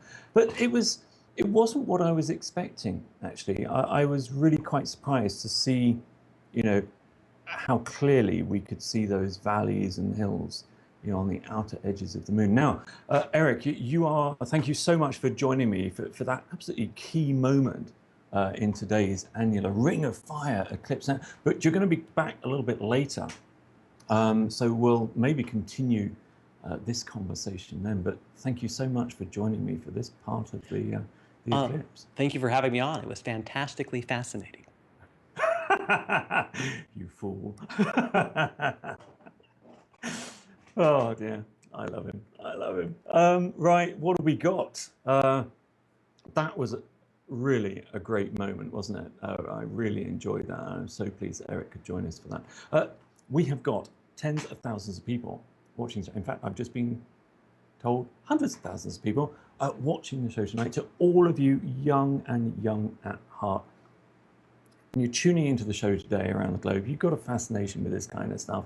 I really want to take a moment to encourage you to join the expedition to explore the universe with us. We do it every day at Slooh.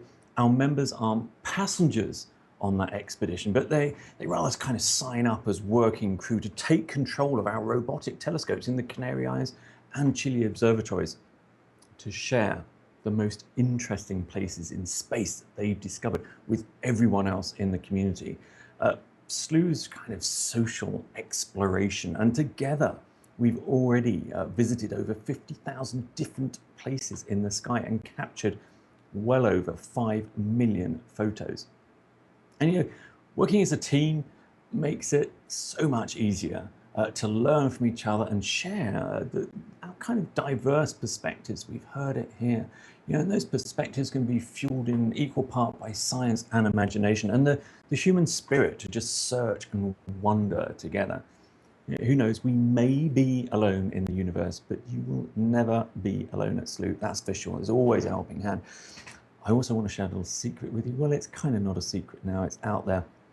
A year in the making, there is a new Slooh coming. That's right, it's smarter and it's more powerful than ever. And we're really excited to share that with you when that's ready later this year.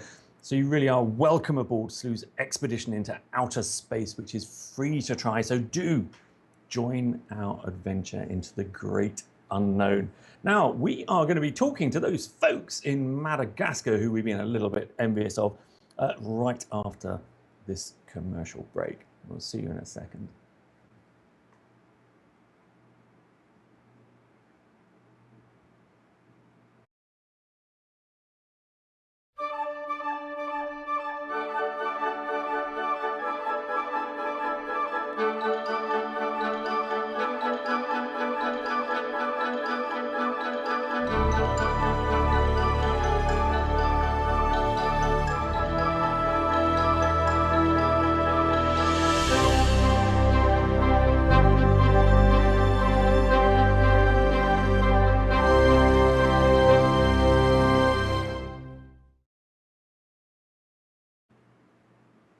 Well, we have been traveling across the face of the Earth at a staggering 2,000 miles per hour to keep up, tracking the moon's shadow from Slooh's flagship observatory at the Institute of Astrophysics in the Canary Islands and then across the entire width of the African continent. But now we are going to hear from the expedition team that headed to that massive magical island of Madagascar off the east coast of Africa to see how they enjoyed this wonderful spectacle of an annular solar eclipse. And I'm very pleased to welcome Frank Petrie of Beckchart Expeditions. Hello, Frank. Hello, Paul. How are you?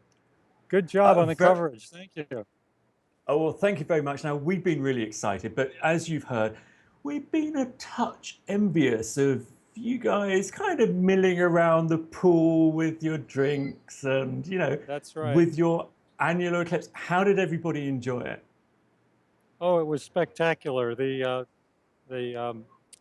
Ring of Fire was amazing, and everybody got a little anxious as the mid-eclipse approached because a layer of clouds came over, and everybody thought we were going to be blocked out. But the clouds dissipated just in time, and we had a spectacular view of the Ring of Fire. It was great, and everybody, I don't know if you saw that on the feed, but everybody was cheering and wooting and very happy. Excellent. We really wanted to see everybody. You know, I couldn't quite see that moment that I totally knew you had experienced it. You know, but like so many eclipses, you know, they're one of those events that when I was in Kenya, we had a dust storm, we had clouds come over, but just at that critical moment, the clouds parted. You know, so you should never ever give up, you know, at an eclipse. And thankfully you had lovely surroundings to be waiting for those clouds to part. So Yes, there's something about having a bar right behind me where I can help myself to a beer now and again while the eclipse is underway. It's still underway right now. We have, yeah. you know, the partial phases as it moves toward fourth contact, and everybody's getting ready for lunch. I've got some people behind me that you can see, part of our expedition team. I don't know if you can see everybody, but there's quite a I few folks can. here, and we're having a great time. Excellent. Now, Frank, this is not your first eclipse. So how has this one compared to the others that you've seen? Well, personally, I was at the 1992 total eclipse in Mexico, and that was fantastic. That we had, I think, more than 4 minutes of totality, and that was Wow. amazing because everything went dark and the animals started behaving differently, and everybody was really amazed at how much change took place. Today there was less dramatic change because, of course, it never got completely dark. Mm. But it did get dim. The light changed quality quite a bit. It was Oh, that's noticeable even interesting. for the newbies who had never seen an eclipse before. There was really it was really spectacular to see so much change, subtle change, but change nonetheless. Well, that's interesting to hear because I haven't experienced an annular eclipse personally, and you know, from what I'd read, you don't get those same effects. So, you know, that's really interesting to hear that you did experience those. And was it great enough? I just heard a bird tweeting in the background. Was it great enough to notice the wildlife kind of subduing or not? No, no, not really. We're in kind of an urban area where we're located now. This pool is in a resort hotel, and there's other guests here that are sitting around the pool having their holiday, and Mm. so there's live music in the background. So the Okay. wildlife really wasn't that noticeable, and if their behavior changed, it wasn't immediately noticeable to us here in this kind of festive setting. So what's your next adventure, Frank, with Betchart Expeditions? Oh gosh, so many to choose from. Uh, uh, Lynn is here. She's our expedition leader, and she's done a great job. And our local guide, Harry Lala, has been fantastic as well. And so we're going to have to look long and hard at their expedition catalog to figure out what we want to do next. They have a lot of great trips planned. So from the feedback that you've had from some of your tour members, you know, was it worth going all the way to Madagascar, you know, for this experience? Well, we've been here now almost 2 weeks, and we've seen many different kinds of lemurs. We've seen all kinds of different kinds of birds and turtles and tortoises and even alligators.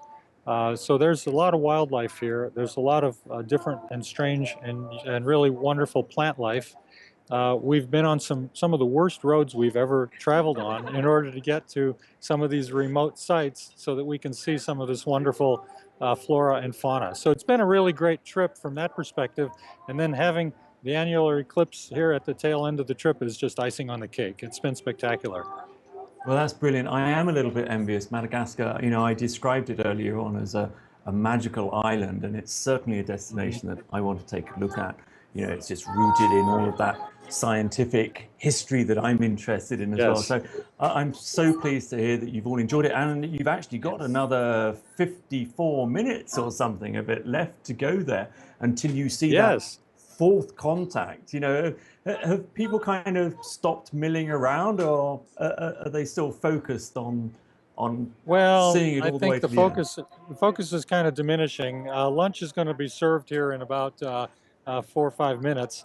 As soon as we Okay. wrap up here, we're going to go into lunch. But my camera is still set up right over here, and I'll be snapping some shots all the way till fourth contact. So we'll get a That's great. good documentary evidence that we were really here. Frank, thank you so much, and thank please all of the tour members there for kind of bringing that real human experience to our show today. We're so pleased that you did get clear skies for that, magical moment of the Ring of Fire. So thank you very much for joining us. Yes, thank you, Paul. Great coverage, and we really enjoyed watching it and waiting our turn. And it's just been spectacular. So thanks so much. Thank you. Bye-bye to everybody there. Okay, bye-bye. Oh, that's great. Oh, that was so wonderful. Just, hearing directly from people who had, not been, looking through a telescope or through a camera or a laptop or something like that, but who have personally experienced today's annular Ring of Fire eclipse from Madagascar with their own eyes, with the safety, of course, of proper eclipse glasses.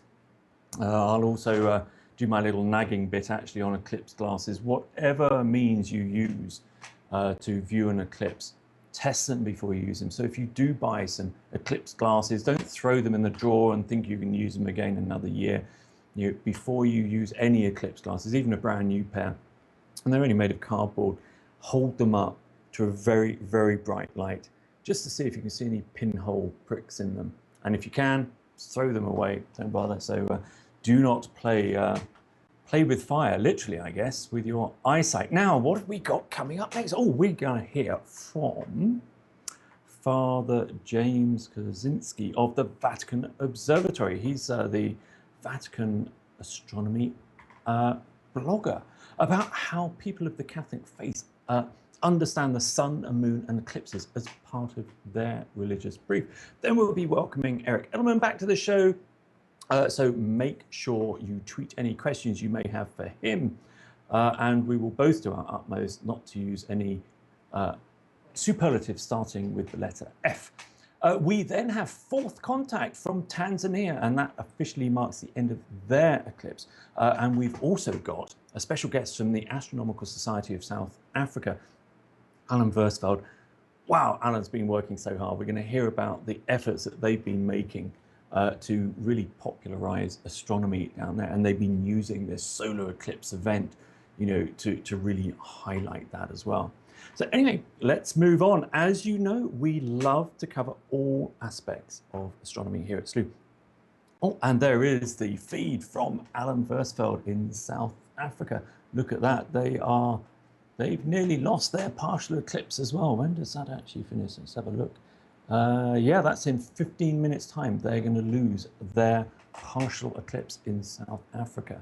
So anyway, I was telling you that we love to cover all aspects of astronomy here at Slooh, not just the scientific, but also the history, culture, mythology, art, literature, all associated with the cosmos. And we've also enjoyed hearing earlier on how important new moon sighting is in the Islamic faith. But as we were preparing for this show, we kind of realized that so many religions and faiths, we'd never really come across much sun or moon related material in relation to Christianity. So we reached out to Slooh friend and member, he is a Slooh member, Vatican astronomy blogger, Father James, to ask why that was. And here's the interview I recorded with him yesterday. By the way, we had a slip of the tongue. When we said Easter was related to the autumnal equinox, we meant to say it was the vernal or spring equinox in the Northern Hemisphere. But anyway, here's that interview with Father James, the Vatican astronomer.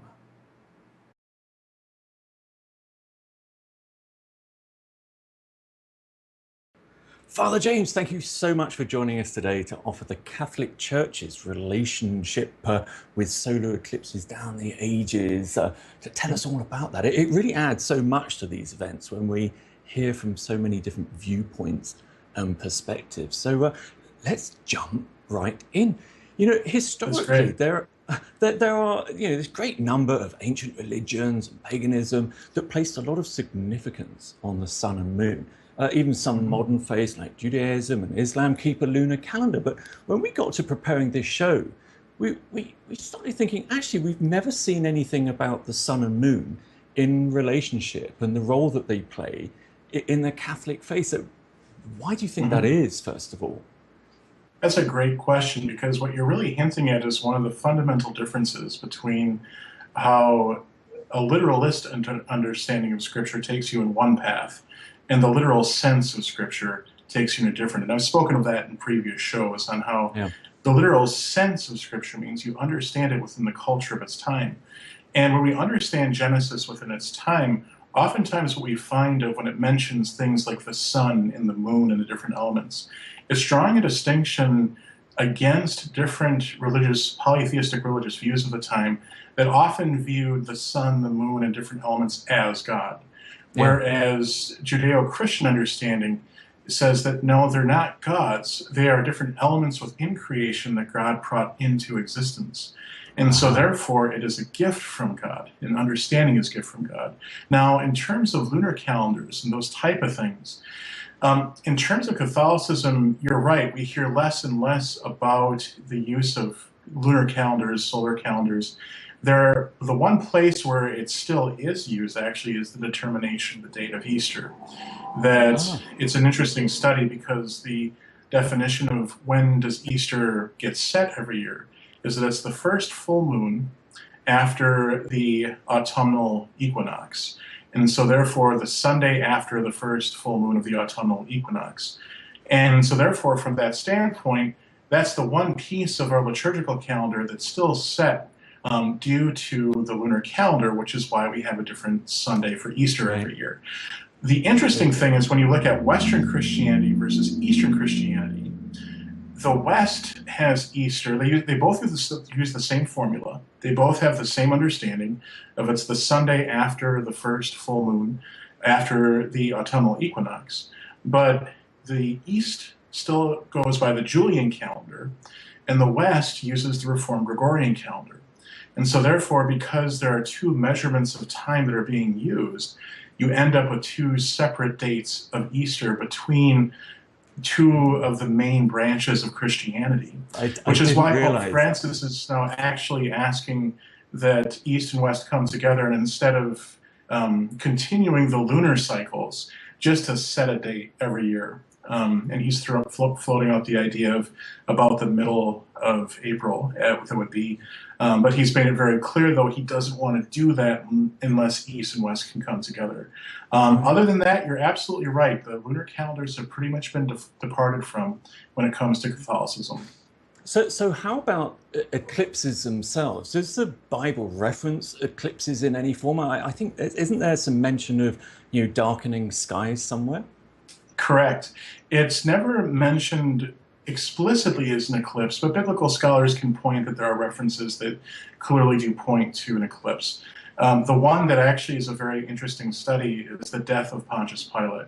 When we look at the reference of the death, it speaks of it being accompanied by a darkening of the sun. And that many biblical scholars feel is that there was a, possibly, potentially a lunar eclipse, or excuse me, a solar eclipse that occurred around the time of Pontius Pilate's death. And then scholarly opinion will say, well, there was one in 3 BC in that region that might have been, but then there's another one in 1 BC. So that, of course, is presuming that Scripture was referencing a literal solar eclipse, which is always, especially when you get into like at Christmas time with the Star of Bethlehem, you got to be very careful about presuming that the Bible was referencing a literal star, because there can be a lot of spiritual and metaphorical understandings of these texts as well, which is an important point about solar eclipses. When we look at ideas of darkening of the sun in the Scriptures, oftentimes what it is doing is making that very subtle allusion back to that distinction between the polytheism that Genesis was trying to address, to emphasize that what is being spoken of is not so much of a literal event that you're looking at, but to point out that The sun is not God. The sun can be darkened. The sun is a part of creation. Its light can give out at times. And so therefore there's a subtle commentary in these events of making sure that we do not worship these objects as God. However, there's also a spiritual aspect of it too. Oftentimes, when you really see this in medieval spirituality in particular, the idea of spirituality in the medieval world was based on the idea of a right-ordered soul. You can see this. I was a student of Bishop Robert Barron, and when Bishop Barron was Father Barron and teaching, he'd have these lectures on rose windows, and how when you look at rose windows, say like in Paris, for example, when you go to the great cathedrals in Paris, beautiful. You see at the center of these grand windows an image of Christ or Mary holding the Christ child. And then around it in the petals, you see all these representations of daily life, political life, work, social life, leisure. And then in other petals, you have representations of angels, the angelic sphere. And the spiritual commentary on those windows is that when Christ is at the center, everything else falls according to where it should be. It's in right relationship. Right. However, if Christ is not in the center, it's basically like taking that flower and blowing the petals into the wind. Everything inside of us becomes a cacophony, a kind of spiritual noise where we're at odds with ourselves. And so therefore, the whole idea of that spirituality is a well-ordered soul shows right relationship with God, but also with creation. The biblical foundation for that, especially when we take a look at Isaiah, when we take a look at the 24th chapter of Isaiah, there is a reference that is made to this darkening of the sun. But it's important to remember that earlier, before we get to that part of Isaiah, and I'm just going to quote a little section of Isaiah here, to answer the question, why is this darkening happening? Isaiah claims, the earth is polluted because of its inhabitants. We have transgressed laws, violated statutes, broken the ancient covenant. Therefore, a curse devours the earth, and its inhabitants pay for their guilt. Therefore, they who dwell on earth turn pale, and few men are left. Now, that is spoken in the language of ancient pre-Christ Isaiah text.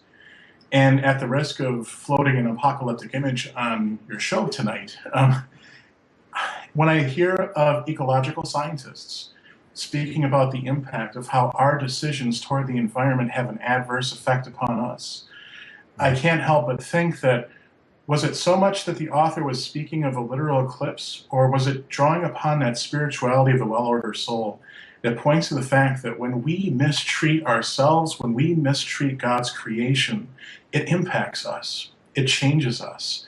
There is, in a sense, I hate using the word punishment because it just kind of sounds a little bit more violent. But there's a ramification that we have for not only turning away from God, but as we hear in Isaiah, misusing the gift that God has given us in this good earth, which becomes the foundation, as we've talked about in the past, of a biblical ecology.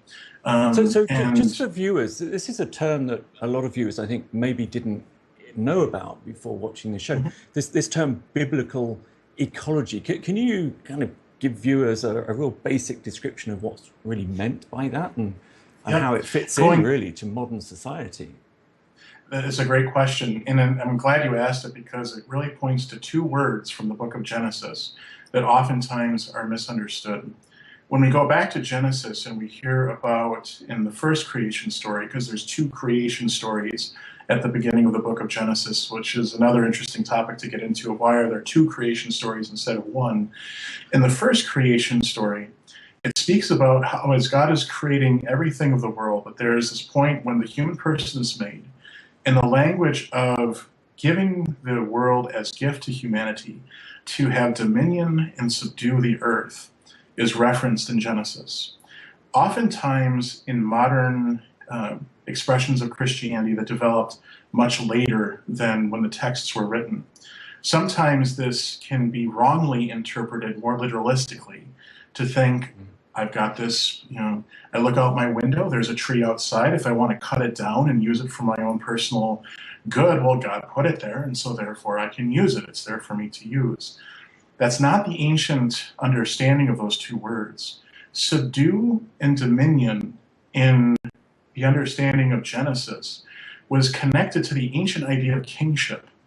And the idea of kingship was a limited kingship in which the king was responsible for the well-being of the people of the kingdom, but also the care of creation itself to ensure that every king that came after them could provide for the needs of their subjects based on the land of the kingdom. And so therefore, environmental exploitation was a sign of a bad king. If a king was exploiting the land, not caring for the people, ruining the farms, they were ousted. They were seen as corrupt. And so therefore, Pope Francis in Laudato Si is trying to rekindle that ancient sense of kingship, but in a modern framework. Obviously, he's not condoning us politically going back to monarchs, but he's showing us that when we understand those words properly, what we're called to do is to receive the world not as a god, not as a pantheism, not as something for us to use as our play toy and forget whoever comes after us if we destroy creation, but that we have a responsibility to, yes, take care of our physical needs, to find our human dignity in terms of the material goods that we need to be healthy, to be able to advance society. But we always have what Pope Francis calls, and actually Benedict XVI and John Paul II also use the same term, a forward-looking solidarity, meaning that we always have to remember that the way that we use the goods of this earth always have to be in consideration of how is this going to impact future generations? Yeah. Is the way that we're using the land now going to allow for future generations to find the same dignity through the natural resources that we all need? Or are we going to leave the earth a wasteland? And so therefore, Maximus the Confessor from the late 500s, early 600s spoke of the human person as a cosmos in ourselves. So each one of us is a cosmos. And a fall in the cosmos of who we are is a fall in the entire cosmos. And so therefore, the whole idea of that being, as much as I would love to think that it was an early version of a multiverse theory. It's more of an idea that is matter matters, meaning that if we misuse our faith, if we misuse this good earth, it not only impacts us personally, but it impacts us socially. And things of references of the darkening of the sun, of creation being out of order, can be metaphorical spiritual language of when we are out of order, the heavens, the earth, the things around us suffer as well. And so therefore, for us, we have a responsibility to be good stewards. Now, obviously, in light of modern astronomy, the darkening of the sun, we realize that we don't have, the control to do those type of things. And so therefore, we have to understand that they were coming from a very different cosmological worldview and those type of things. But I still think that the heart of that message still plays. In terms of... It seems actually very fitting to me. Everything that you've been talking about there, it seems so well fitted, suited to the 21st century and the state of the planet that we find ourselves in. So there's so much material there, Father James, for us to maybe pick up on future shows. We are in a position now where we're going to hopefully entice you on to doing some regular shows alongside the astronomy blog that you do for the Vatican. So thank you so much for joining us today. And we know our viewers from the feedback that we've had in the past really enjoy your reflections and perspective here at Slooh. So hopefully we will see you back here in the very near future. Thank you, Paul. I appreciate your time, and as a Slooh member, I just so appreciate the work that and the service that you provide, because it really helps people like myself to participate in professional astronomy, or I should say perhaps high-end amateur astronomy, in a way that is beautiful. So thank you for allowing the non-scientists of us out there an opportunity to peek over your shoulder from time to time. Well, thank you very much. That was very generous of you to say. So we'll see you again very soon, I hope. Goodbye for now. Sounds good. Thank you. We are so looking forward to having Father James start a regular show here at Slooh for us. Yeah, great. That was only yesterday, but I look about 10 years younger, don't I? Time here, Slooh HQ, Connecticut, East Coast of America, 6:45 in the morning. Those folks in Madagascar only just sat down to have their lunch. I wonder whether there's any food involved with that or whether it's just liquid lunch at that bar by the poolside. I'm starting to sound jealous now, aren't I? Yeah. Thank you very much for the kind words and the kind tweets that you've sent us to @Slooh today. You've been enjoying our coverage. Thank you very much. It's been a bit of a roller coaster ride, this one. We basically broke the internet, I'm afraid, in Tanzania. What can we say? Sorry, Tanzania. Oops. I would like to welcome back Slooh astronomer Eric Edelman. Back to the show. Eric, can you hear me? I can indeed. Can you hear me? I can. You're just this ethereal voice at the moment. That's pretty cool, actually. You know, just this ethereal voice was coming from behind the shadow of the moon, and then you miraculously appeared. Hello, welcome back. Hi, I am the Phantom of the Eclipse. That's pretty good, actually. That needs to be a new Marvel character. In fact, trademark it immediately after this show. Get there before them. How have you enjoyed the show so far, Eric? Oh, it has been an adventure. And so, yeah, earlier on, I was talking about how I'm a big fan of First Contact. That was the thing that inspired me the most.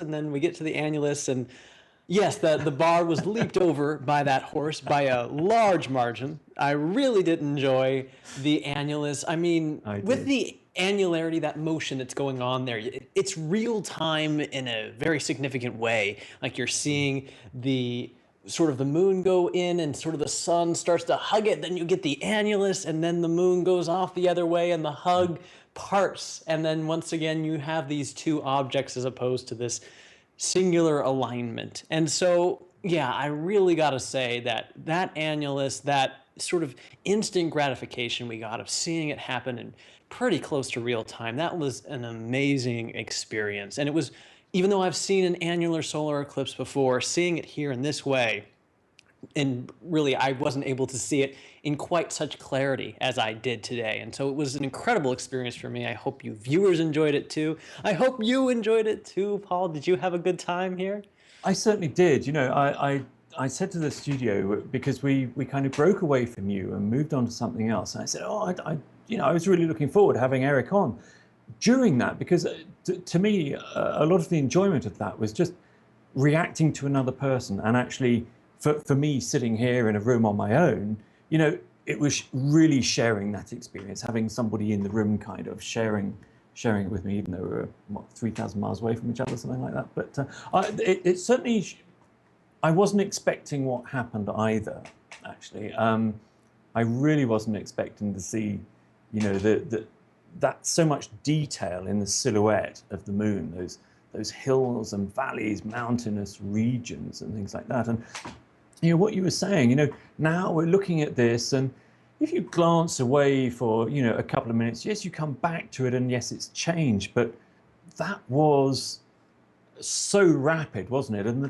closer and closer we got, you know, it just became more and more rapid. And that's what folks need to really concentrate on if they're going to see that, you know, solar eclipse next year in the USA. Do not take your eyes away for a minute. You know, I would say on probably 5 or 10 minutes on either side of totality. But outside of that, do look away from the eclipse, because there are all of these other experiences to have. You know, we heard Kate Russo, Dr. Kate Russo, earlier tell us about this peculiar light. And I think I've called it a silver light before, and Bob Berman, Slooh astronomer Bob Berman, he's called it a silver light before, a grayness. But I think her description to me was more fitting to what I'd experienced. And she said it was like the color was being sucked out of the surroundings. You know, a bit like those Dementors, you know, on Harry Potter. Second call out to Harry Potter tonight.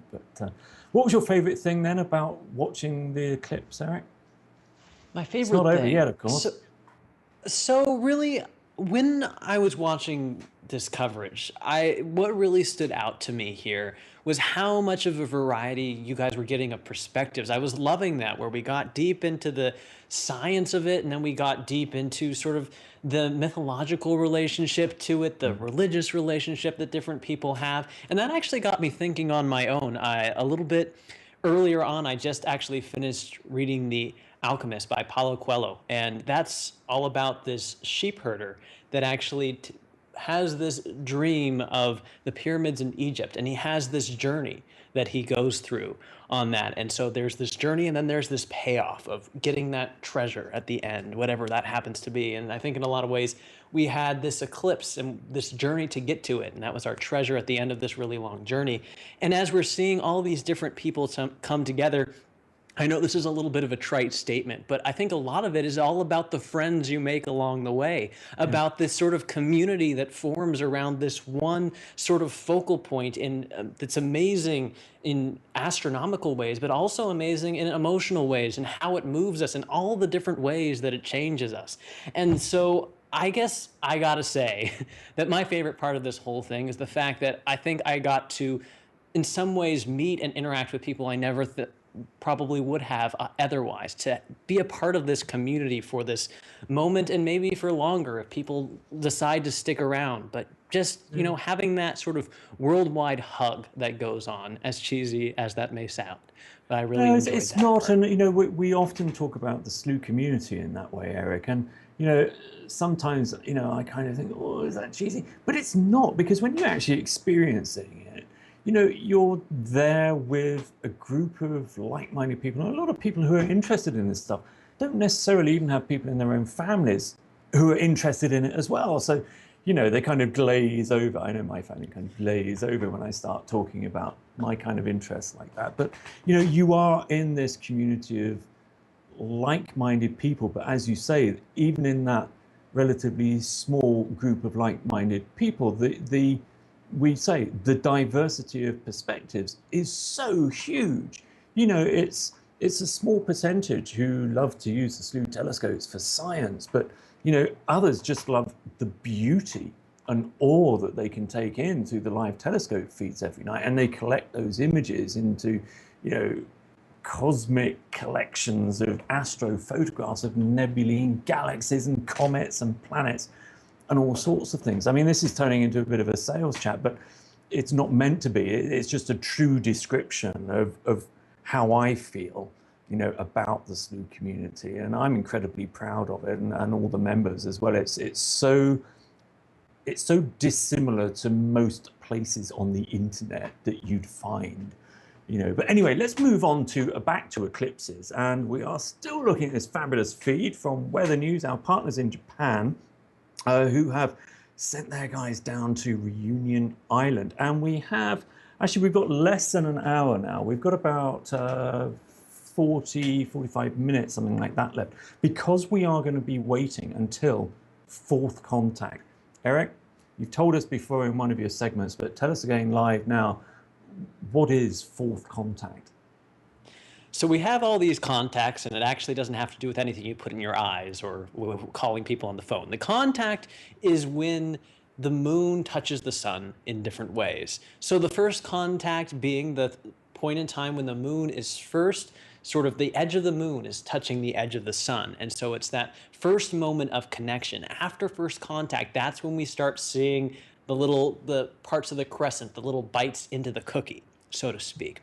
And then second and third contact, that's when all the fireworks start happening. And second contact is when the far edge of the moon, so we got the close edge of the moon that touched the sun, now the far edge of the moon touches the edge of the sun. So that's when first the annulus starts to form. After second contact, that's when you start to enjoy the annulus, between second and third contact. Third contact is when that edge of the moon that initially touched one side of the sun, now it touches that far side of the sun. So it's going off on its exit when third contact begins. And then we have fourth contact, which is the one contact that we are presently waiting for. Fourth contact being the one where the far edge of the moon, the last one that touched the first edge of the sun, will now touch that far edge of the sun. It will be that last moment of connection that the Earth and the moon, or the sun and the moon, share in our view before they go their separate ways. That the eclipse pretty much, that's the curtain, that's the closure pretty much of what the eclipse is. So we have one more contact to look forward to. And you know, this one, I kind of enjoy this as well, but I've been questioning my motives for doing so, because I kind of like to challenge myself, just as we did at first contact. You know, can you see it? Can you see it? How long can you see it on fourth contact? But then I wonder whether I kind of look forward to that because it means I'm on the home run and the 5-hour broadcast is about to end and I can go home and go to bed. And that fourth contact, well, we have this like name for it. It's this thing. It's this solid line. Like you were saying, it's a little bit more subtle than that. All the contacts that I've witnessed, whether I'm seeing it on the ground or I'm seeing it via the internet, you sort of are trying to see, okay, when does it look like they've completely separated? When is that last bite of the moon finally leaving the sun? And it's really hard to see, and there is that transitional bit to it. It's not like you can really solidly say most of the time, okay, this is fourth contact. There's that bit of motion that goes on, like we actually experienced with the Annulus, that it was not immediately that everything became that circle. There were the mountains, there was the little finesses in geometry that occurred. And so it'll be interesting to see what happens on this fourth contact, what we have to look forward to in terms of if it's similar to the transitions that we saw in third and second contact as well. Yeah, and when you're with a group of observers, either watching an eclipse like this, or even more so on the transit of Venus and the transit of Mercury, where, of course, astronomers, you know, from old would use the timings of those first and last contacts, you know, to make measurements of our solar system. You can be in a group of observers and you can ask them all, shout out when you say that's first contact or that's last contact, you know, and everybody never shouts out at once. There's this kind of little ricochet. It's a bit like a Mexican wave, you know, that goes through the crowd. And it's because we all perceive and see these things in a very slightly different way. But anyway, we were talking earlier about the eclipses that we'd seen. And you were saying you haven't seen a total solar eclipse in person. You've seen the annular on your lovely expedition that you did. Are you excited about next year's total solar eclipse in the USA? It's going to be so amazing. I can't even fathom it at this point, because I always hear people talking about it. Oh, you have not seen a total solar eclipse. Look at all you're missing out on, Eric. You're not part of the club. It's this whole bullying thing in the astronomy community, and I do not condone it. But yes, I'm absolutely looking forward to seeing the total solar eclipse in a way, because it's so close to me. If I didn't see it, it would be a disservice to myself, because I'm currently over in California, and it's gonna slide right over across the entirety of the United States. And so if you're somewhere in the US of A, maybe Hawaii and Alaska might be a little more difficult, but it's really would be a great experience for anyone there to try and see it. Like you were saying throughout this show, that this might be one of the most viewed total solar eclipses of all time, just because of the number of people that will be in that path. Yeah, and I understand, a little birdie told me that there's a cosmic coincidence that basically everything's going to be centered around Slooh astronomer Eric Edelman that day, because this is no coincidence. This is actually occurring on your birthday. That's correct, isn't it? I have been calling it personally myself the August 21st, 2017, my birthday eclipse, because yes, the Edelman eclipse. I like it. My total solar eclipse, my first one, happening on my birthday, right nearby. I mean, it's pretty much like the universe kicking me in the butt, saying, "It is time you viewed this event. Please, Eric, go forth, enjoy it." So what do you know? I think I'm going to give in and enjoy that next year. It seems like too many things are aligning. My life is in a bit of a syzygy itself, so I might as well acquiesce. Well, you know, here at Slooh, we reached out to a few people. We called in a few markers, a few favors here and there. You know, Father James, obviously at the Vatican, and you know, we just wanted to arrange something spectacular for you to enjoy. You know, so anyway, we certainly hope we're going to see you there in lots of capacities for that particular eclipse. So I think we're going to see you a bit later on as well, aren't we, Eric? A bit later on in the show. Maybe, possibly. Maybe. Okay. I'm happy to hang around whenever you guys want to talk to me. So I haven't looked down quite that far. We've had to rearrange quite a few things. I know you've already stood in a couple of times for us to help us out of a couple of messes. But thank you so much for joining me on this one, Eric, and explaining even more about these eclipses to everybody. absolutely, it's been so much fun. Thanks, Paul. Thanks, Eric. That was Slooh astronomer Eric Edelman. He's been joining us throughout the show. He's been giving us those 101s. In fact, we are going to be repeating. If you've joined the show late, and lots of people in the US probably are just getting out of bed now, so if you have joined the show late, you're watching Slooh. I'm Paul Cox. That was Eric Edelman. You're watching the African Ring of Fire eclipse. And we are still here for another at least 45 minutes because we're going to see all the way through to fourth contact, which officially marks the end of the eclipse, when that dark silhouette of the moon that you're seeing there obscure the sun, it moves away. And that's a pretty interesting little point to watch up to as well. See if you can spot, you know, that last moment when the eclipse is officially over. So what have we got coming up? Well, actually, we've got an interview coming up from South Africa, which I've been looking forward to. Tell you a bit more about that later. But we have had hundreds of thousands of people, I'm now being told, have been watching the show tonight for the last 4 hours, 4.25 hours. We've been on air. To all of you who have heard this before, and you're still not a Slooh member, why not? But to everybody else who may have just got up and you enjoy what we do here at Slooh, whether you're young or young at heart, tuning into this show for the first time, or you're a regular watcher, I want to take a moment to encourage you to join the expedition to explore the universe with us here at Slooh. And we do it every day here, not just on big events like this. Our members aren't passengers either. They sign up as a working crew to take control, right, of the robotic telescopes in the Canary Islands and Chile observatories, where we operate our telescopes from. And you can then share the most interesting places in space that you visit with everyone else in the community. Slooh is social exploration. And together, we have already visited 50,000 different places in the sky and captured over 5 million kind of expedition snaps along the way. And working as a team makes it really easy to learn from each other and share those diverse perspectives that we've been talking about all through the show. You know, fueled in equal part by science and the imagination and the human spirit to search and wonder the cosmos together. You know, who knows?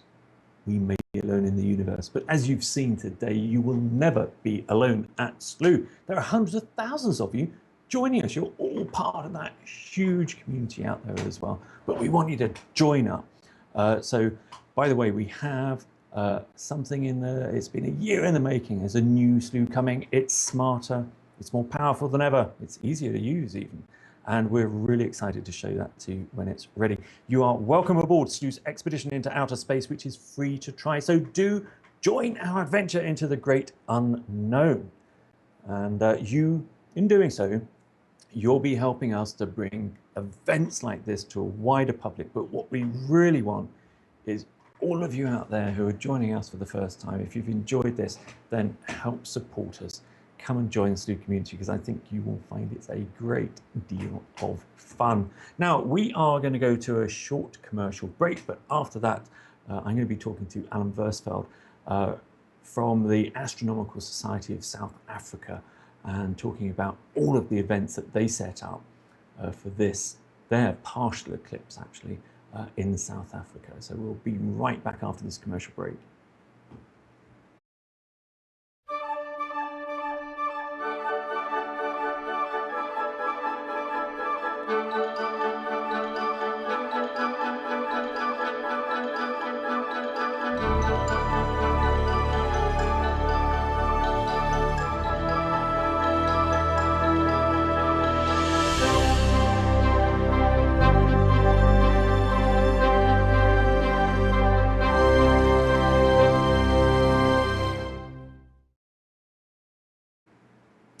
And welcome back live as we watch this live video coming direct from Reunion Island, which is very close to the Indian Ocean, off the east coast of Africa and the large island of Madagascar, sorry.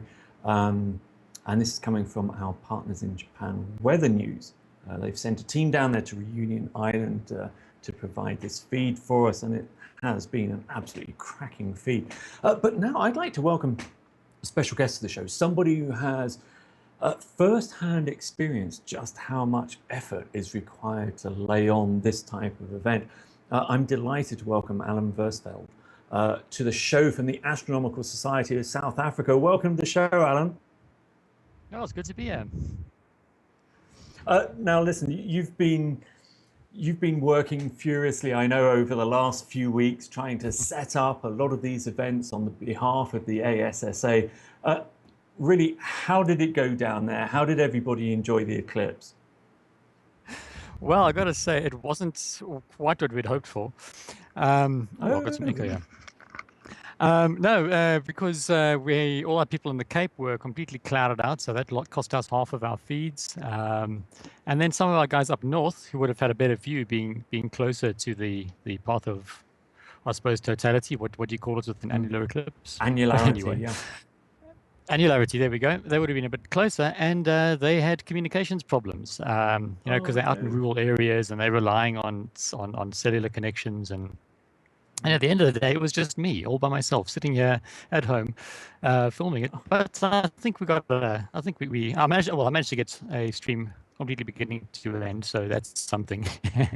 We certainly enjoyed it and greatly appreciate it, Alan. I mean, it's out of all the work that I do at Slooh, setting up an image feed myself is probably the most nerve-wracking and stressful thing to do. A lot of people are depending on it. There's so many things that can go wrong, and just to get something out and to deliver something, I congratulate you on that, because I know how stressful it can be. But you've been doing this, as I say, on behalf of the Astronomical Society of South Africa. Now, can you tell us what the ASSA do and why you were kind of trying to set up these kind of events across South Africa? Well, the Astronomical Society of South Africa exists mainly to promote astronomy as both a study and as a field of interest and a hobby. Back in its history, it was primarily a professional body. Excuse me, there's a truck driving past. Don't worry, can't it? But over time, of course, the professional astronomers have tended to move more towards publishing in physics journals. And so, well, not to say that we don't have any professionals or that there's no professional work being done. We are largely an amateur group, I would say, at the moment. So things like this really are meant mostly as outreach actions. We're trying to reach as many people as possible and just show them, look what's happening right above you right now. And they're always amazed, and that's wonderful. So why bother? I mean, it does take a huge amount of effort. Why bother trying to bring astronomy to the general public like that? Why is it so important? Phew, that's always the tricky one, isn't it? I mean, I can give my own personal reasons. I've always just loved knowing what's out there. So it's sharing that passion, I think, that we all have. We get so... Sorry, carry on. We were saying earlier on in the show, and actually when I was talking about you, and the outreach activity, a lot of it is simply about sharing the passion that we have for the subject ourselves, isn't it? There is that. There's, if I could add to that, I think that we spend so much time just focused on what's happening on this small scale. We worry about what's happening in our lives. We worry about politics. We worry about all these things that are actually, on a universal scale, are quite petty. They're quite small. Yeah. And I mean, they do affect us, but it's good to have that perspective to see that there's so much more going on. And I think that's for sure. And there's nothing quite, I think, like a solar eclipse to really put us in our place and to show us that kind of cosmic perspective. It's one thing, looking through a telescope and seeing something distant, but being able to witness an eclipse firsthand, you know, with your eyes through eclipse glasses, it's such a demonstration of celestial mechanics in our own backyard. It really brings it home. So I'm with you all the way on that. So have you covered other large astronomical events or eclipses down there, Alan? Well, this is actually our first attempt at a webcast as a society. As individuals, of course, we record a lot. We have an active astrophotography section, although it's mostly still images.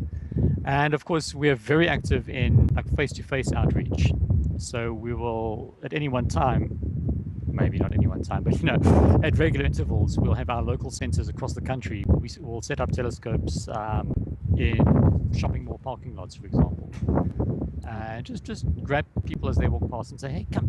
You want to see the rings of Saturn?" And because that's always the big crowd pleaser. And that is so rewarding. That kind of work is so rewarding, isn't it? Giving anybody, and it doesn't have to be a kid, although that's always far more, you know, rewarding to me. But you know, even anybody, a 70-year-old, the first time they ever glimpse through a telescope and they are seeing the rings of Saturn or Jupiter's great red spot or something absolutely marvelous. You know, a lot of street astronomers do their outreach with solar telescopes, you know, during the day when everybody's out. And I've witnessed some lovely wow moments that members of the public have looked through, you know, a proper solar telescope for the first time. So we really get what you guys are trying to do down there, Alan. It's an upward hill struggle. It's a lot of hard work, but my word, I bet you guys have reached an awful lot of people, you know, just today. And how many of those are going to be spurred into a career in science and technology? You know, there are so many things that spread out from astronomy. Well, that's but also that's the hope. Yeah. You know, that's the idea. Yeah, absolutely. So I know, we certainly wish you well in your future activity. Now, where do people go if they want to find out more about local astronomical societies? Because I think the Astronomical Society of South Africa, aren't they kind of a holding group for the smaller local astronomical societies around? Exactly, yes. We coordinate activities, but really the real action is happening in the local centers. There's quite a number of them, major ones in Pretoria, Durban, Johannesburg, Cape Town, and a number of smaller ones as well. But you can just go to the Central Society website, and you'll see there's a section there, centers, along with contact details, the times that we meet, activities, and so on. The address is well, it's not a simple easy one. It says assa.saao.ac.za, because we work with the South African Astronomical Observatory and they host it for us. So. Or you can just Google Astronomical Society South Africa. That's certainly a marvelous Southern Hemisphere observatory. Alan, thank you very much for giving us your feed today and actually doing all the preparation work, because, you know, so often a lot of that preparation work doesn't come to fruition on a live event like this, but it doesn't take away any of the hard work that's been put into it, and it certainly doesn't take away our appreciation of it. So thank you so much, and thank you for taking the time to join us as well to tell us a little bit more about the Astronomical Society. I appreciate it, and thank you very much for your time. Cheers, Alan. Well, that was Alan Versfeld of the Astronomical Society of South Africa. Wow, I didn't realize they'd had so many problems down there. I'll tell you, it's so stressful being in that situation. But that was great to actually speak to Alan and hear about their work down there. So if you are, maybe thinking about getting into an astronomy, if this has piqued your interest and you're in South Africa, hop along to the ASSA website and you'll be able to find then your local group, your local astronomical society that you can go to. And they usually have some telescopes that you can peer to. Most of them have kind of meetings once a month or something like that. So hop down and have a look at that. Well, where are we? We are still looking at this feed from Reunion Island from our partners in Japan, Weather News. This was, if you remember, right back at the beginning, we were even worried about this because they were experiencing quite a lot of cloud down there as well, but that seemed clear about an hour into the eclipse. So how long have we got? We've got about half an hour left, just short of half an hour, until we reach that fourth contact that marks the very end of the eclipse. The guys that we were speaking to at Bet Chart Expeditions in Madagascar, they've got another about 7 minutes or so before their fourth contact comes along. But what have we got coming up? Because we've still got 30 minutes left. I am going to be joined once again by Slooh astronomer Bob Berman, and he's going to be giving us some tips on the best places to view the 2017 USA total solar eclipse. Some people are calling that the Great Eclipse. Yeah, it's a total solar eclipse. It's going to be pretty good. It's going to be incredibly good, actually. So yeah, why not call it the Great USA Total Solar Eclipse? Anyway, we've got that to look forward to, but without further ado, let's welcome Bob Berman, Slooh astronomer, back into the show. Hello, Bob. Can you hear me? Yes, I can, Paul. Hi again. Hi, Bob. Thank you so much for joining us again. Can't see you at the moment. Oh, yeah, there you are. So what do you think of, did you watch the annular phase with us? In a sense, I did, in the sense that being sound asleep here, since it was the middle of the night, I perceived it on some distant philosophical level. Okay, you were kind of dreaming it, so you were there in spirit with us. But Yes. Eric and I were really quite excited by it because Eric had seen an annular eclipse in person. I have never seen an annular eclipse in person, and I think when Eric was watching, he wasn't looking at such a high magnification view as the one that we had. And I think we were both surprised at that last moment, you know, at the moment in a total eclipse where you'd get Baily's beads, we could see a lot of the ridges, of the valleys and mountains on the moon's silhouette. So that was something new and unexpected for us. But I guess that's really kind of old news for you. Oh, I've only seen one, actually, on May 10th, 1994. We had a group at Mohonk Mountain House, the National Historic Landmark in upstate New York, and we had quite a nice crowd for that one. It was annular right here in the Albany, New York area. So, but that was the only one I saw. But with totality coming up, you know, I don't want to sound, you know, prissy and, oh, where do you see totality? But you know, this great event coming up just several moon cycles away now. The next time the moon covers the sun, it's going to be something I've waited for, and many have waited for most of their lives. Is this, so we're talking about the 2017 USA eclipse. Now, other than it crossing so many very accessible places and areas of population, is the actual geometry of that eclipse, does it mean that we're going to see quite a long totality on that eclipse? Not really. It's going to be 2.5 minutes long at the longest, maybe a few seconds more than that. So it's certainly not as long as the longest eclipses that there have been in the 1950s and 60s. We had eclipses that reached essentially 7 minutes. I saw one that was 6 minutes 40 seconds in Baja on July 11, 1991. We had one over China that was also 6.5 minutes just a few years ago. There won't be one that's 7 minutes long this entire century. However, there are some 4-minute eclipses coming up. And in the 2020s over Egypt, we're going to be having one that's well over 6 minutes long. So this 2.5 minute totality, no, certainly that's not extraordinary. The height of the sun, however, will be quite nice for mid-eclipse. And, you know, it's going to be very interesting. So we're counting down these cycles. Isaac Newton said just thinking about the moon gave him a headache, because he was very keenly aware of all the different things that are going into this, Paul. You know, most people think, all right, the moon goes around the Earth. And if you're really into numbers, you might recall it's 27.32166 days for one orbit. All right, so what? What else has to happen? Well, right now we're seeing the moon in front of the sun. What must happen again? All right, the moon must go around Earth in that 27.32166 days several times and repeat. There has to be an even integer of those cycles. Secondly, the moon has to be on the same plane, the same node in all three dimensions with the Earth and the Sun. Now, this requires that it go around on its so-called nodal or anomalistic month, which is a different period. It's 27.21222 days long. Why? Because the moon's tilted orbit like this rattles around.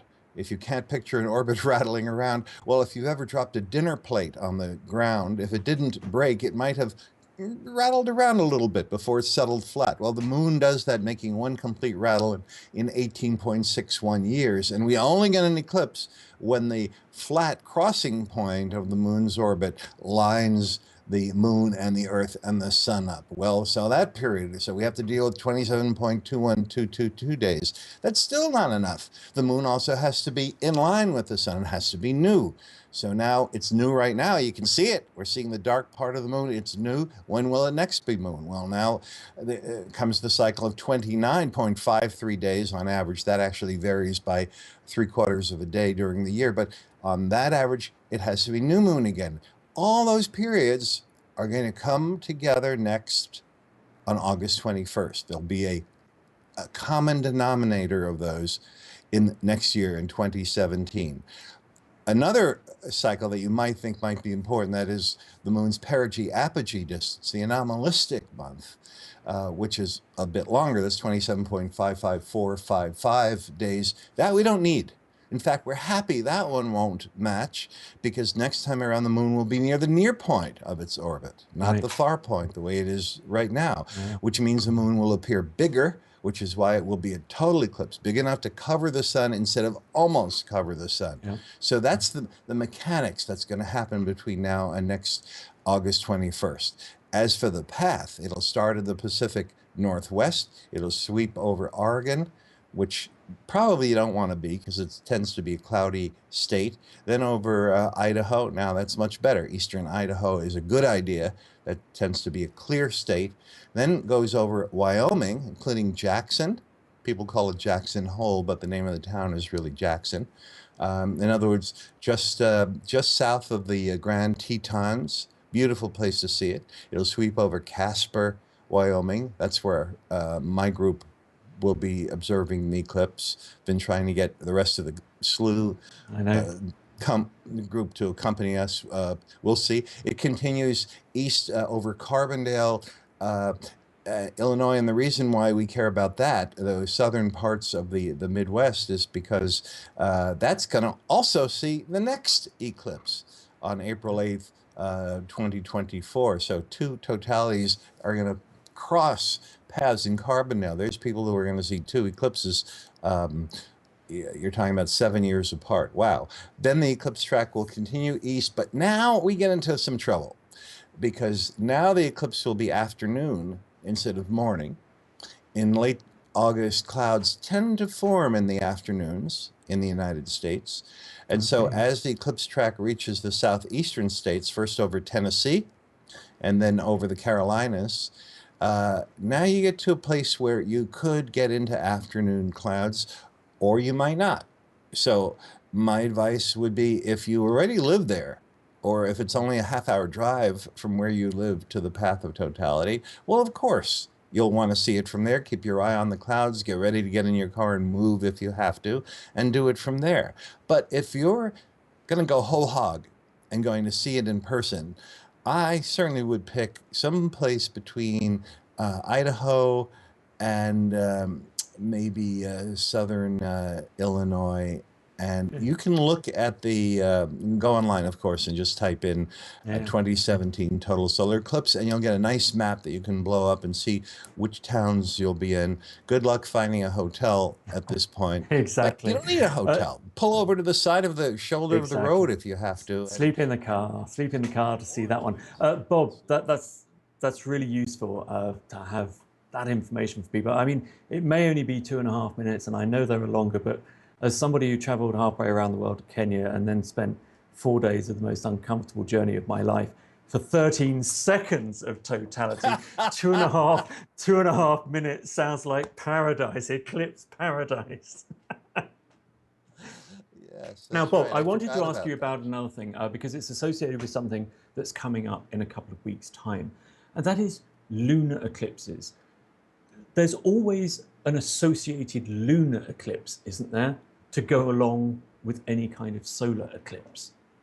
Yes, and the reason is that remember we said that these lineups of Earth, Sun, and Moon only happen when the orbit of the Moon is tilted such that those three objects are near a node. Well, fortunately, the lineup of the node remains for a while, lingers for a while, so that normally if you have any solar eclipse just before, 2 weeks before it, and or 2 weeks after that, the node is still lined up enough for the moon to go into Earth shadow halfway around when it reaches the full moon phase. And the only question then is whether or not you are going to be on the part of the Earth that will see the moon when it goes into Earth shadow. Of course, here at Slooh, since we always bring coverage no matter where it's happening, that's no longer relevant because we bring the eclipse no matter what. Yeah, so, and you're going to be joining us for that, Bob. You're going to be coming back for a special show that we're doing with the other organization that you're involved with, the Old Farmer's Almanac. We always do these full moon shows with them. You're the astronomy editor over there at the Old Farmer's Almanac. So this one really is full moon. It's going to be a special one because it's harvest moon lunar eclipse, isn't it? Yes, and that's lovely. That's really special. Okay. Now, Wonderful, Bob, wonderful. I've just been told actually I've got a few more minutes with you, which is really good because I was having to hop forward from a question that I've been wanting to ask you for a long time.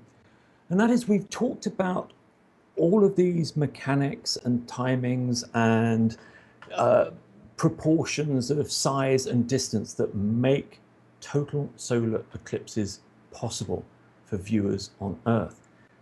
But there's going to be an end to total solar eclipses at some point, aren't there? I think Eric was telling us that the moon is moving away from the Earth by, what, just over an inch a year or something? Yes, about an inch and a half a year. Yes. So do we just happen to be living at the ideal moment where we can see total solar eclipses? So the moon will move gradually further and further away until it can never cover the sun completely. Yes, exactly. And this really ties in with some metaphysics or philosophy because people are often asking, for example, just in a few hours today, I'll be doing a 1 hour call-in show on NPR. And callers periodically want to see deeper meaning to the universe. You know that, Paul. So people are wondering, is there an intelligence? Is there God behind everything? Is there evidence for it one way or the other? And the truth is, and I'm not going to get into that here, it would be inappropriate, but many of the things people see magic in are honestly speaking, they're coincidences. However, in this one case, the fact that we have only two disks in our sky, the sun and the moon, and they both appear exactly the same size, which we've just seen, so that one can cover up the other to produce these marvelous eclipses, especially the total kind coming up next year, where we see the nuclear flames coming out of the edges and the corona. What are the chances of that? Well, of the 144 moons in the solar system, I believe, they're always finding new ones. I'm always wondering whether I'm up to date with that figure. No other is just the right size where from the surface of that planet would they see one of their moons and the sun appearing the same size in the sky. And as you were just bringing up, that wasn't the case with our moon because our moon was significantly farther, closer in only 1 billion years ago. It was not even close to matching the sun in size. It was too close to us. And as it spirals away at an inch and a half a year, it's getting smaller and smaller. We just saw today that it wasn't large enough to cover the sun. Today's eclipse, it only covers it now when the moon is the nearer half of its orbit around us. So when will those end? And are these eclipses truly matched for the time we humans are on Earth? Well, pretty much so, because in a matter, and I try to calculate this, by the way, for Mm. in one of my books, because the figures you'll see if you go on the internet are all over the place. Some say in 1 billion years, some say in 40 million years. I figured it's something like 90 million years. The moon will be too far away. The problem is that Okay. as it's orbiting away, it's not orbiting at an even amount, and the moon's changing its orbital speed. Right now, the moon's orbit is about a month, but it's going to become 40 days long in the distant future. So how long will it take for the moon can't cover the sun? I can't get a straight answer, and I don't trust my own calculations, but a matter of some tens of millions of years, these eclipses will stop for keeps. So it's quite marvelous that we live in Okay. the era when we can see them Bob, at all. I trust your calculations more than I would many of the others out there in the internet world. So thank you so much for coming back to join us for the wrap up of this particular Ring of Fire eclipse. And we will see you in a couple of weeks' time for that full harvest moon lunar eclipse. Thank you, Paul. Excellent job. Get some sleep. Thank you. Thank you very much, Bob. That was Bob Berman, Slooh astronomer Bob Berman. And as I say, he's going to be joining us in a couple of weeks' time with the Old Farmer's Almanac when we bring you that total lunar eclipse. So, lunar eclipse, which also happens to be the harvest full moon. How cool is that going to be? Now, without further ado, because we want to make sure that we are back here live in just under 10 minutes time, actually, for last contact, fourth contact, which officially marks the end of the eclipse in any particular location. So we're going to keep our eyes peeled on that. But right now, we're going to hand back to Tricia Ennis, and she's going to be telling us all about the eclipse mythology from the Americas this time. So over to you, Tricia. Hello, and welcome to the mythology portion of today's Annular Solar Eclipse over Africa. My name is Tricia Ennis. I'm the resident mythology expert and a cultural correspondent of sorts here at Slooh. Now, if you've been watching Slooh shows for a while now, you're probably pretty familiar with these segments where we explore the myth and lore of ancient cultures. But those of you who are new to our little corner of the internet might be wondering what ancient stories have to do with things going on in space today, in 2016. Now, it's easy to forget, but we're not the first people to look up into space and wonder what's out there, about how these heavenly bodies move and what kind of impact they might have on their lives. We're not the first astrologers. Human cultures have been wondering about our place in the universe since before there was such a thing as the written word.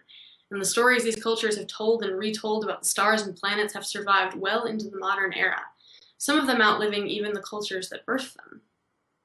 Over the course of this eclipse, we're delving deep into the stories of a great many of these cultures. We're speaking with modern religious scholars about some of the most widely held beliefs today in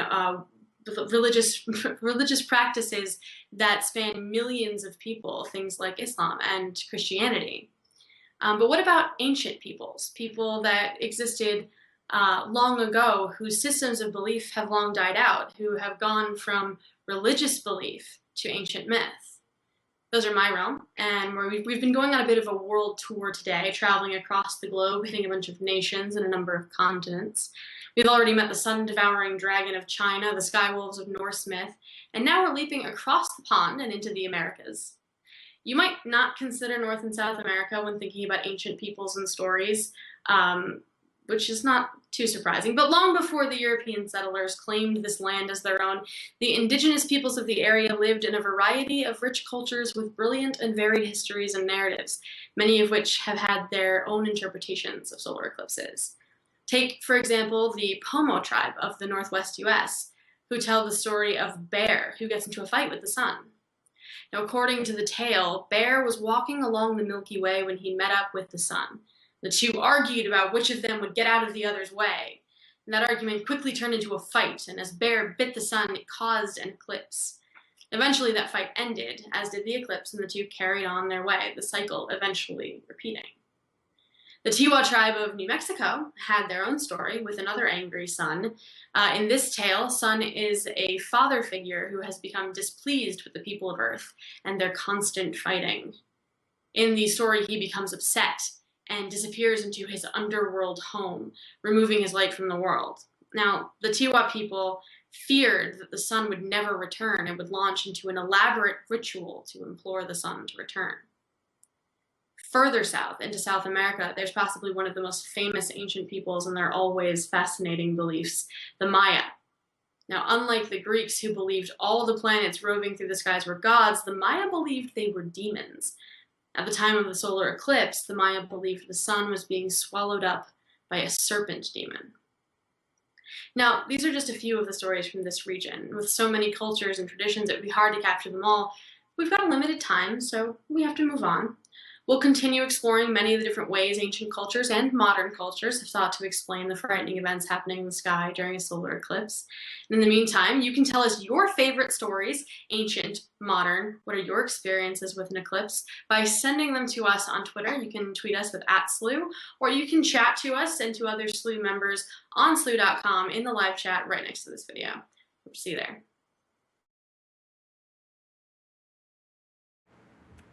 Hello and welcome back.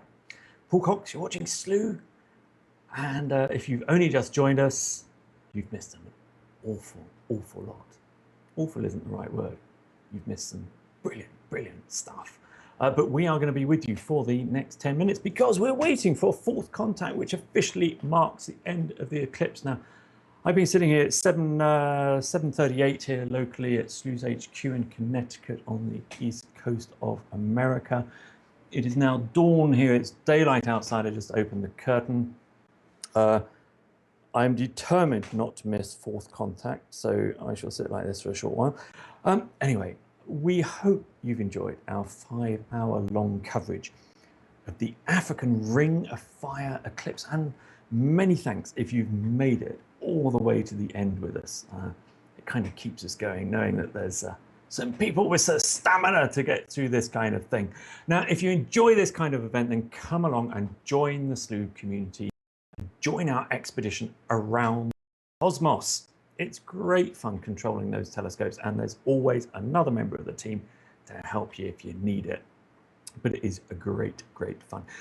We have had, haven't we, an absolutely wonderful range of guests join us tonight, including Dr. Kate Russo, who helped us understand why so many people have such profound reactions to total solar eclipses. Now, don't forget to check out her 2 books if you're planning to watch the 2017 USA total solar eclipse, or her free guide that you can download at her website, which is beingintheshadow.com. The eyes are giving out, forgive me. Keep an eye on that feed. Now, if you see it going to fourth contact and I'm still talking, shout at me and I'll look around, a bit like a British pantomime. We also, by the way, enjoyed Father James, the Vatican astronomy blogger, telling us how eclipses have been viewed by the Catholic Church down the ages. Now, we hope to have Father James appear regularly on his own series of shows here at Slooh in the not very distant future. And we also shared that brilliant interview. It was so interesting with Sheikh Abdul Bari Yahya, where we were talking about the importance of the new moon sightings to the Islamic faith. And we certainly hope to have him back on the next new moon, which of course is in 1 lunar month's time. We also had Slooh favorite solar physicist Dr. Lucy Green, who also told us about the kind of science that can be done with partial and annular solar eclipses like the one that we've seen today, as well as the great interview from the Slooh Indonesian eclipse expedition. She seemed so excited on that one. Of course, we were looking at it there and we had such spectacular views. That was a really exciting eclipse. Now I'm keeping my left eye on that reunion island feed from our weather news partners in Japan. Oh, and don't forget, of course, I couldn't leave them out. I couldn't have done the show without them. We've heard from Slooh astronomers Bob Berman and Eric Edelman, who joined me live several times to field questions, mine as well as yours. And Eric also helped us out a couple of times, which were unexpected for him, but greatly appreciated. And last but by no means least, we had Slooh's cultural and mythology correspondent, Trisha Ennis, on the show, who will forget those Nordic sky wolves. I'm probably going to be dreaming about those later on tonight, well, later on today, because I'm going to bed fairly shortly. Trisha, by the way, also produced tonight's show from the Slooh studio here in Connecticut, ably assisted by Slooh's newest team member, Bryce Chamberlain. So welcome to Slooh. Bryce, you've now cut your teeth on a major event for us. And of course, a huge thanks go out to our feed partners today. We've got Cos Coroneo, chairman of the Salzpansberg Astronomy Club and the Observing and Outreach Director of the Astronomical Society of South Africa, Alan Versfeld, Astronomical Society of South Africa. He joined us and also gave us that little quick interview, which is great. Great job down there, Alan. Very nice. And we had Frank Petrie from the Betchart expedition in Madagascar. Their tour seems to have had a wonderful eclipse experience. It's still a little bit envious of that poolside scene with the bar behind you. They're enjoying lunch now. Gosh, I'm just realizing how hungry I am. And of course, our partner Weather News from Japan and their terrific feed from the island of Reunion, which we're still enjoying now. Where are we? 43. This should have happened by now. This is literally any minute that can you spot fourth contact, which marks the official end of any eclipse. Well, I can certainly still see a big bite out there. So let's keep an eye on that. Before, by the way, I let you go, I'm going to tell you about a couple of big events here we've got coming up. On Saturday, we are turning the telescopes to the ice giant Neptune as it comes to opposition, aligning with the Sun and Earth. And we'll talk about the history of Neptune, learn about some of the mythology associated with that planet, which is pretty cool, and discuss why it's one of the few planets that we've never really attempted to explore. I can still see a chunk. It's not over yet, folks. I can still see a little bite out of the Sun, the lunar cookie, as Eric Edelman calls it. I can still see it. It's there. It's pretty good. I think we will wait to see it. I can still see it. Can you still see it? Can you still see it? I can still see it. I can still see it. I can still see it. And you could be in a room of 100 people and they'd all say a different end point, same as a different start point as well. I can still see the chunk. There is still a small chunk of eclipsed Sun there. Now it's getting more difficult, but I can still see it. Can you still see it? I can still see it. If you've joined too late, it's about 1 o'clock. And you'll have difficulty seeing it if you came with fresh eyes on that now. What do you think? No, it's still there, isn't it? There is still a tiny chunk. But now, can you see it now? I'm having real difficulty now. I think we are declaring that fourth contact and the official mark of the end of the eclipse as the Sun takes on its beautiful round shape once again. Anyway, I was telling you as we end, thank you so much to the Weather News guys in Japan for bringing us that feed. We've had that from beginning to end. It's been great to watch that one. I was telling you about some upcoming events that we've got. So Neptune opposition Saturday.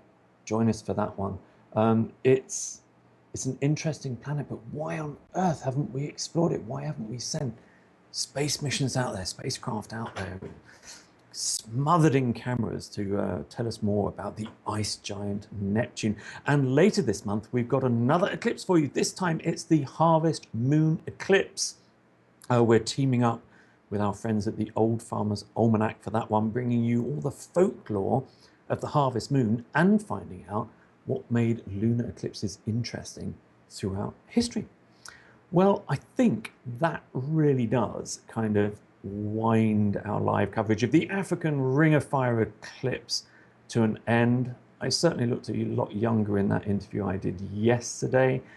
We at Slooh here, we're going to go to sleep for 24 hours, but we hope to wake up to find that you've all joined the Slooh community and are having great fun controlling the telescopes later on tonight.